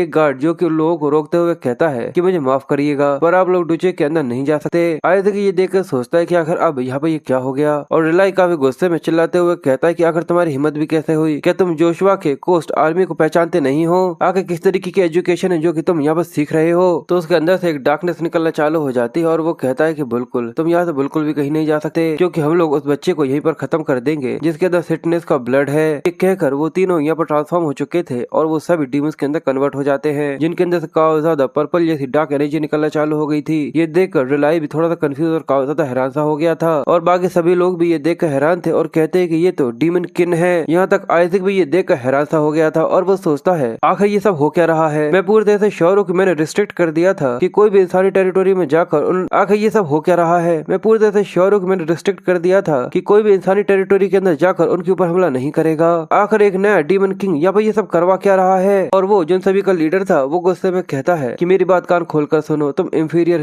और जो डीमंस का लीडर था वो कहता है कि मेरी बात कान खोलकर सुनो, तुम इंफीरियर इंसान हो। और वो डीमन जो कि उन लोगों का लीडर था वो कहता है कि मेरी बात कान खोलकर सुनो, तुम इंफीरियर ह्यूमन। हमारे महान किंग ने हम लोगों को ऑर्डर दिया है कि हम सेंट को मार डालें और सेंटनेस को भी बिना किसी हेजिटेशन के। ये सुनने के बाद वो सोचता है कि मुझे लगा ही था कि जो न्यू डीमन किंग है वो थ्रोन के पीछे ही पड़ा हुआ है। और वो डीमन आगे कहता है कि हमारे ग्रेट स्केलेटन किंग का नाम लेकर हिज मैजेस्टी आइजैक हम लोग सेंट को मारना चाहते हैं। ये सुनने के बाद उसे काफी ज्यादा गुस्सा आना चालू हो चुका था और वो कहता है कि ये कमीने कहीं के। और वो बाबा करते हुए बोलता है कि आखिर कमीनों, मैं तुम लोगों से ऐसा कब कहा कि तुम्हें कुछ ऐसा करना है? और वो डीमन आगे कहता है कि अगर तुम उस बच्चे को पीछे छोड़कर यहाँ से चले जाते हो तो हमारे राजा स्केलेटन किंग ऐसा हो सकता है कि वो तुम लोगों की जान को बख्श दे। पर वो अपनी बात पूरी कर पाता उससे पहले रिलाई उसके ऊपर काफी ज्यादा पावरफुल हमला करता है जिसकी वजह से उसके ऊपर काफी ज्यादा बड़ी सी बिजली गिरी थी और वो वहाँ पर पूते से जल भुंज गया था। ये देख कर उसके दोनों ही साथी काफी ज्यादा हैरान और काफी ज्यादा हक्के बक्के से रह गए थे। और वो लोग देखते हैं कि जो उनका लीडर था वो यहाँ पर मारा जा चुका है। वो डीमन कहता है कि ये लोली होली नाइट। और रिलाई काफी गुस्से में कहता है कि आखिर तुम्हारी हिम्मत भी कैसे हुई इस तरीके के शब्दों को इस्तेमाल करने की, वो भी जोशुआ के एक एक्सोसिस्ट के सामने। मुझे लगता है कि तुम इतनी ज्यादा आसान मौत नहीं चाहते, इसलिए अब मेरी बात कान खोलकर सुनो कि मैं सभी दुनिया की जितनी भी छोटी चीजें उन सभी की रक्षा करूंगा। और इसी वजह से जोशुआ हाउस होल्ड जितनी भी इवल चीजें उन सभी को तबाह कर देगा। और ये कहकर वो सभी अपने और माना को रिलीज कर, और ये कहकर वो सभी अपनी एनर्जी को रिलीज करते हैं जिसकी वजह से पूरे में उन सभी की एनर्जी फैल चुकी थी और वो सभी काफी ज्यादा भयानक लग रहे थे। जहाँ पर वो आगे कहते हैं कि इसलिए हम लोग तुम्हारा पीछा करेंगे नर्क की गहराइयों तक। इसलिए वो आगे कहता है कि हम लोग तुम्हारा पीछा करेंगे नर्क की गहराइयों तक और तुम्हारे जैसों को तबाह कर डालेंगे। और वो घटिया स्केलेटन किंग, मुझे चीज के ऊपर यकीन नहीं हो रहा कि उसने अपने साथियों का इस्तेमाल करते हुए फिर से अपनी बॉडी को बनाया है। ये सुनने के बाद वो डीमंस काफी गुस्से में उसके ऊपर हमला करते हुए कहते हैं कि अगर तुम्हारे जैसे एक घटिया से इंसान की ऐसा कुछ कहने की हिम्मत भी कैसे हुई, बिल्कुल भी हमारे स्केलेटन किंग की इंसल्ट करने की हिम्मत भी मत करना। और ये कहकर वो रिलाई के ऊपर जंप कर चुका था और आगे कहता है ये सब हम हमारे किंग के लिए ही कर रहे हैं जिससे हम लोग फिर से उसे रिवाइव कर सके। जिसके बाद हमें दिखता है कि वहाँ पर एक काफी ज्यादा बड़ा धमाका हुआ था और पीछे से एक लड़का आइजैक को देखकर जल्दी से वहाँ से भाग जाता है, जो कि उससे कहता है कि यंग मास्टर प्लीज मुझे माफ कर दीजिएगा। और वो ये देखकर काफी ज्यादा कंफ्यूज था और कहता है आखिर ये सब क्या हो रहा है, क्या कोई मेरे नाम का इस्तेमाल करते हुए ये सब कर रहा है। और वो नाइट आइजैक को एक जंगल के अंदर लेकर आ गया था, जहाँ पर वो आराम से उसको एक जगह पर छुपा देता और कहता है कि प्लीज यंग मास्टर आप यहाँ पर वेट करिएगा, मैं जल्दी यहाँ पर वापस आ जाऊंगा। और ये कहकर वो अपनी होली पावर का इस्तेमाल करते हुए उसके ऊपर एक प्रोटेक्शन बैरियर लगा देता है। साथ ही वो उसको चेक करते हुए कहता है कि यहाँ तक कोई एक हाई रैंकिंग डीमन किन भी इस चीज को पास थ्रू नहीं कर सकता, ये सच में काफी ज्यादा स्ट्रॉन्ग है। और अगर बाहर से कोई इसके अंदर नहीं आ सकता, इसका मतलब तो ये है कि अंदर से भी इसको यहाँ पर तोड़ा नहीं जा सकता। और ये कहकर वो मेडिटेट करना चालू करता है और कहता है कि अगर ऐसा ही है, मैं सर्वाइव करने के लिए काफी ज्यादा डेस्परेट हूँ। मैं एक्टिव करता हूँ मैजिक रिवर्स को, मैं एक्टिवेट करता हूँ और वो मैजिक रिलीज करना चालू कर देता है और कहता है कि मेरी कॉल को सुनो, जो कि इस मैजिक को बनाता है और यहाँ पर मेरे माइंड को प्रोसेस कर रहा है। उसे किसी की खुसफुसाने की आवाज आती है कि आखिर कौन है जो कि ये देख रहा है। और हमें वहाँ पे एक डीमन के स्माइल करते हुए चेहरे को दिखाया जाता है और वो आइजैक को देखते ही वहाँ पर लॉर्ड कहना चालू कर देता है कि मेरे मास्टर। पर तभी वो उसके चेहरे पर अपने हाथ को रख देता और कहता है हाँ हाँ मुझे पता है कि काफी लंबे समय से हम लोग एक दूसरे को नहीं देख पाए हैं, पर चुप हो जाओ वरना हम लोग यहाँ पर पकड़े जाएंगे। वो डीमन कहता है कि मुझे तो ऐसा लगा ही नहीं था कि मैं कभी भी फिर से आपके इस ग्रेट वेजेस को देख पाऊंगा। वो कहता है कि हाँ मुझे भी ऐसा लगा था कि मैं वहाँ पर खत्म हो चुका हूँ। और वो सोचता है कि इस चीज को काफी लंबा समय हो चुका है, पर जो विस्पर है उसके अंदर एक डिटेंशन स्पेल भी आ चुकी है और साथ ही वो सेल्फ सेंस को भी पोजेस करता है। मैंने इसे इसलिए बनाया था जिससे मैं डिटर्मिनेशन मैजिक को इस्तेमाल कर सकूं और रिजल्ट्स को एनालाइज कर सकूं, क्योंकि मैनुअली ये सब करना काफी ज्यादा बड़ी दिक्कत की बात है और काफी समय हो चुका है कि इसने अपनी खुद की एक पर्सनैलिटी बना ली है। पर फिर भी ये अभी भी देखने में काफी ज्यादा क्यूट है। पर वो अपनी बात पूरी करता उससे ही पहले विस्पर उससे कहता है कि माय लॉर्ड आपकी ये विकेटनेस सच में पहले की तरह काफी ज्यादा अच्छी है। आपको काफी ज्यादा बधाई हो कि आपने एक छोटे से बच्चे की बॉडी को रिसाइज कर लिया है और अभी तक इसके बारे में किसी को भी नहीं पता। पर आखिर उन कमीने भगवानों की ऐसा करने की वो भी मेरे मास्टर के साथ हिम्मत भी कैसे हुई। और इसके अलावा भले ही वो मेरे मास्टर ही हैं, पर मुझे तो सच में इस चीज के ऊपर यकीन नहीं हो रहा कि उन लोगों ने आपको एक छोटे से बच्चे की बॉडी दी है। वो कहता है कि बहुत हुआ, जाकर मेरे दुश्मनों के ऊपर जाकर ध्यान दो। तो विस्पर कहता है कि ठीक है मैं जा रहा हूँ और ये कहकर वो तुरंत ही वहाँ से चला जाता है। विस्पर कहता है कि ठीक है मैं जा रहा हूँ और ये कहकर वो तुरंत ही वहाँ से निकल जाता है। मैं जाकर अभी 100 मीटर के रेडियस के अंदर सर्च करता हूँ और वो बताता है कि यहाँ पर 88 एनिमीज हैं और सभी के सभी मॉन्स्टर्स हैं, पर उनको आपके साथ बिल्कुल भी कंपेयर नहीं किया जा सकता मेरे ग्रेट मास्टर। ये सुनकर वो कहता है क्या वो पूरी तरह से पागल हो चुके हैं? रुक जाओ 88, क्या वो लोग यहाँ पर किसी जंग की तैयारी कर रहे हैं? और सच में क्या टेरिटरी सिक्योरिटी गो, और सच में ये काफी ज्यादा बड़ा सिरदर्द हो जाएगा अगर जो टेरिटरी की सिक्योरिटी ग्रोथ है वो काफी ज्यादा स्ट्रॉन्गर हो जाएगी। अगर ऐसा कुछ हुआ तो मैं उनको अपना सबोर्डिनेट कहना भी काफी ज्यादा मुश्किल होगा। और अगर ऐसा ही चलता रहा तो आखिरकार मैं यहाँ पर पकड़ा जाऊंगा जोशुआ के हाउस होल्ड के घर। और अगर ऐसा ही चलता रहा तो आखिरकार मैं यहाँ पर पकड़ा जाऊंगा जोशुआ हाउस होल्ड मुझे पकड़े उससे पहले ही। पर अगर इसके लिए मुझे मेरे माना को जो कि मैंने इतने लंबे समय से स्टोर कर रखा हुआ है अगर पूरा पूरा लगाना भी पड़ जाए। पर तभी विस्पर ये देख कर उससे कहता है कि मास्टर कि जो एनिमी की करंट नंबर्स है वो केवल 51 बचे हुए हैं, जो एनिमी के नंबर्स है वो काफी तेजी से गिरते जा रहे हैं, अब वो केवल 31 बचे हुए हैं। ये देखकर वो कहता है क्या आखिर अचानक ही क्या हुआ? जिसके बाद वो बताता है कि अब केवल 13 है। और वहाँ पर लड़ते हुए एक आदमी कहता है कि मास्टर कोई आ रहा है। रिलाई कहता है कि जितने फोर्सेस है सभी को डिफेंस लाइन के अंदर ले आओ और विस्पर उसे बताता है कि अब केवल 4 ही बचे हुए हैं। पर वो डीमंस अपने ऊपर से काफी बड़ी परछाई को देखकर कहते हैं कि आखिरकार तुम यहाँ पर आ गए हो भाई, तो चलो अब आगे बढ़ते हैं, हम लोग उस सेंट को आज ही जान से मार डालेंगे। वो कहता है क्या सेंट? और वो डीमन आगे कहता है कि केवल स्केलेटन किंग की विल ही, पर वो आगे कुछ कह पाता उससे ही पहले वो डीमन ही उसको बीच में से चीर देता है। ये देखकर बाकी सभी डीमंस भी काफी ज्यादा हैरान थे, यहाँ तक वो जो सेंट के यहाँ तक जो होली नाइट्स थे वो भी ये देखकर काफी ज्यादा घबरा चुके थे। और विस्पर उसे बताता है कि अब कोई भी दुश्मन वहाँ पर नहीं बचा है। ये देखकर वो काफी खुश हो रहा था, पर वो बताता है कि मैं यहाँ पर डिटेक्ट कर रहा हूँ एक शेडो लीच को, और वो बड़ी सी शेडो लीच उन लोगों के सामने आकर खड़ी हो चुकी थी। और वो गुस्से में कहता है कि आखिर तुम्हारी मेरे भगवान को, और वो कहता है कि आखिर तुम्हारी मेरे राजा को, वो भी तुम्हारे घटिया से हाथों के साथ छूने की हिम्मत भी कैसे हुई? तुम सभी की जान आज मैं यहाँ पर ले लूंगा। और ये सुनने के बाद बेचारे आइजैक के चेहरे का रंग फिर से उड़ चुका था। वो सोचता है कि आखिर ये सब हो क्या रहा है। आगे वो शेडो लीच कहता है कि मेरे किंग जो कि मेरे अकेले मास्टर है, और आखिर तुम्हारी हिम्मत कैसे हुई उन्हें एक छोटी सी घटिया सी बॉडी के अंदर ट्रैप करने की? जैसा कि पता है कि आयरिस ने एक को फ्री कर दिया था, जिसके बाद भी जितनी शेडो लीचेस है उन सभी को इसके बारे में पता चल चुका है और ये चीज उसके सामने एक्सपोज हो चुकी है। और वो डीमन आगे कहता है और शेडो लीच आगे कहता है कि तुम उस बच्चे को तुम्हारी घटिया नजरों से देख भी मत लेना, मैं तुम्हारी आंखों के टुकड़े टुकड़े कर दूंगा। रिलाई का नाइट ये देखकर कहता है कि मास्टर आखिर ये क्या कह रहा है? आइजैक बताता है कि पर जो इंसान होते हैं वो उसकी भाषा को नहीं समझ सकते, क्योंकि जो उनकी लैंग्वेज होती है वो पूरी तरह अलग होती है। और जो विस्पर था वो दूसरी तरफ ये देखकर इस चीज के मजे ले रहा था और आइजैक से कहता है कि वाह सच में ये तो एक काफी ज्यादा बड़ा सा मैस है। आइजैक कहता है लगता है कि उस कमीने को इसके बारे में पता चल चुका है कि मैं स्केलेटन किंग हूँ और जो उसका ये एफर्ट है कि वो मुझे फॉलो करना चाहता है ये सच में काफी ज्यादा काबिल तारीफ है। और दूसरी तरफ रिलाई अपने सभी नाइट से कहता है कि सभी लोग लड़ने के लिए तैयार हो जाओ और सभी लोग अपनी तलवारों के साथ उसके ऊपर चार्ज कर देते हैं। और जैसे ही वो आगे बढ़ता है ये देखकर वो कहते हैं कि आखिर ये क्या कर रहे हैं कि ये लोग अपना मजाक बनाना चाहते हैं। और वो डाटा गागा करते हुए कहता है कि तुम कमीने मेरे लाइफ स्पैन को टच मत करना, वो मेरे एक सुपर हाई रिच माना कोर है। वो नाइट उसको चिल्लाता हुआ देखकर कहता है कि यंग मास्टर आइजैक प्लीज थोड़ा सा और वेट करिए, मैं जल्दी इस चीज को रिजॉल्व कर दूंगा। पर ये देखकर वो लोग भी काफी ज्यादा हैरान हो जाते हैं क्योंकि जो वो शेडो लीज था वो अजीब तरीके से एक्ट करना चालू कर देता है। वो पागलों की तरह हंसते हुए कहता है कि मेरे मास्टर ने मुझे पहचान लिया है, मेरी गाइडिंग लाइट ने मुझे पहचान लिया है। और ये कहकर वो पागलों की तरह हंसने लगा था। ये देखकर वो लोग काफी हैरान थे और वो कहते हैं कि यंग मास्टर रियली। ये देखकर वो काफी हैरान था और वो कहता है कि यंग मास्टर रियलाई ये डीमन किंग यहाँ पर काफी ज्यादा हॉस्टिलिटी को डिस्प्ले कर रहा है। जिसके बाद वो सभी को छोड़ते हुए तेजी से और वो सभी को पीछे छोड़ते हुए तेजी से आइजैक की तरफ बढ़ना चालू कर देता है और कहता है कि मेरे मास्टर मैं तुरंत ही आपके पास आ रहा हूँ। ये देखकर रिलाई बहुत बुरी तरीके से घबरा गया था और वो कहता है कि वो नाली का कीड़ा सीधे रिलाई की तरफ ही बढ़ रहा है। और वो शेडो लीच उससे कहता है कि यू फिल्थी होली नाइट्स, आखिर तुम लोगों की मेरे मास्टर को एक ऐसी घटिया सी जगह पर सील करने की हिम्मत भी कैसे हुई। ये देखकर वो कहता है कि ये तुमने काफी अच्छा किया कि तुम मेरी नजरों में आ चुके हो और मैं यहाँ पर अपने माना कोर को इस तरीके से एक्सोसिस्टम के साथ खत्म होता हुआ बिल्कुल भी नहीं देख सकता।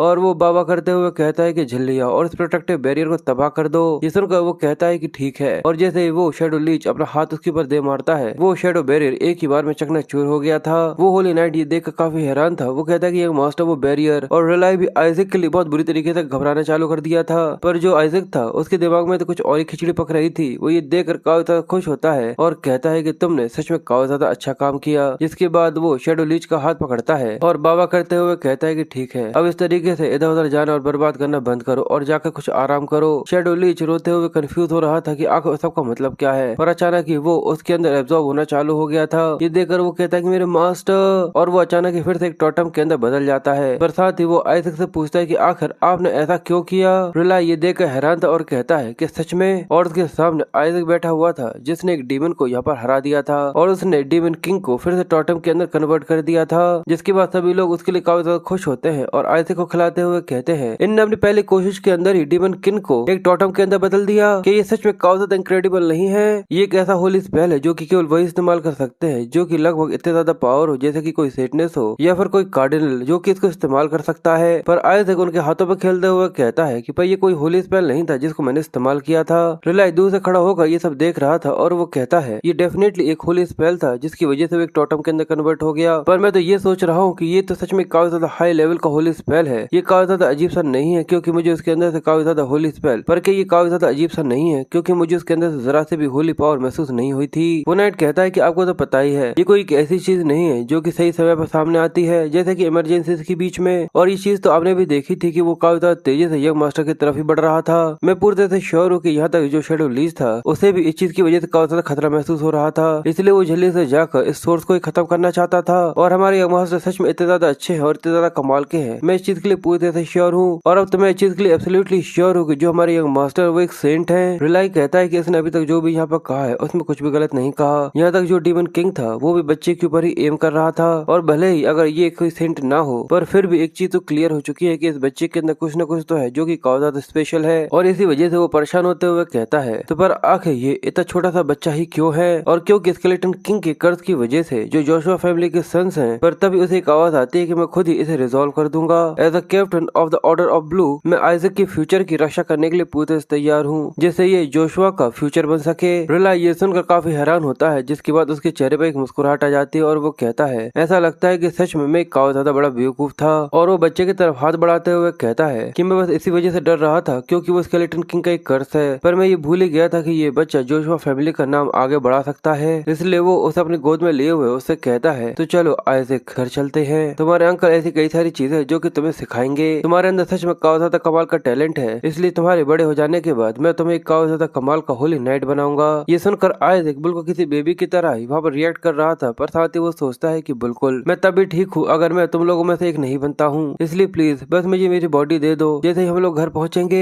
वो आगे कहता है कि भले तुम ज्यादा लंबा नहीं जी पाओगे पर मैं तुम्हें बचाने की पूरी कोशिश करूंगा। ये सुनने के बाद आइजैक शॉक हो गया था और वो कहता है कि क्या। और रिलाई काफी ज्यादा खुश होते हुए कहता है कि तुम्हारा नाम पूरे कॉन्टिनेंट के बाहर के लोगों में भी पहुंचेगा। और वो तो टाटा बाबा करते हुए कहता कहता है कि सर एक सेकंड के लिए रुक जाओ, मुझे ऐसा लगता है कि मैंने कुछ ऐसा सुना जो कि सच में काफी ज्यादा डिस्टर्बिंग था। और वो आगे कहता है कि हाँ मुझे पता है तुम्हें ये चीज काफी ज्यादा पसंद आएगी। तो वो डाटा करते हुए कहता है कि बिल्कुल भी नहीं, और वो कहता है कि बस एक बार हम लोग घर पहुंच जाएं, उसके बाद तुम्हारे अंकल तुम्हें ये सिखाएंगे कि उस डिसऑनरेबल स्केलेटन किंग के कर्ज को किस तरीके से खत्म करना है। और वो डाटा करते हुए अपने मन में सोचता है कि ये जोशुआ के कमीने, सच में तुम भाड़ में जाओ।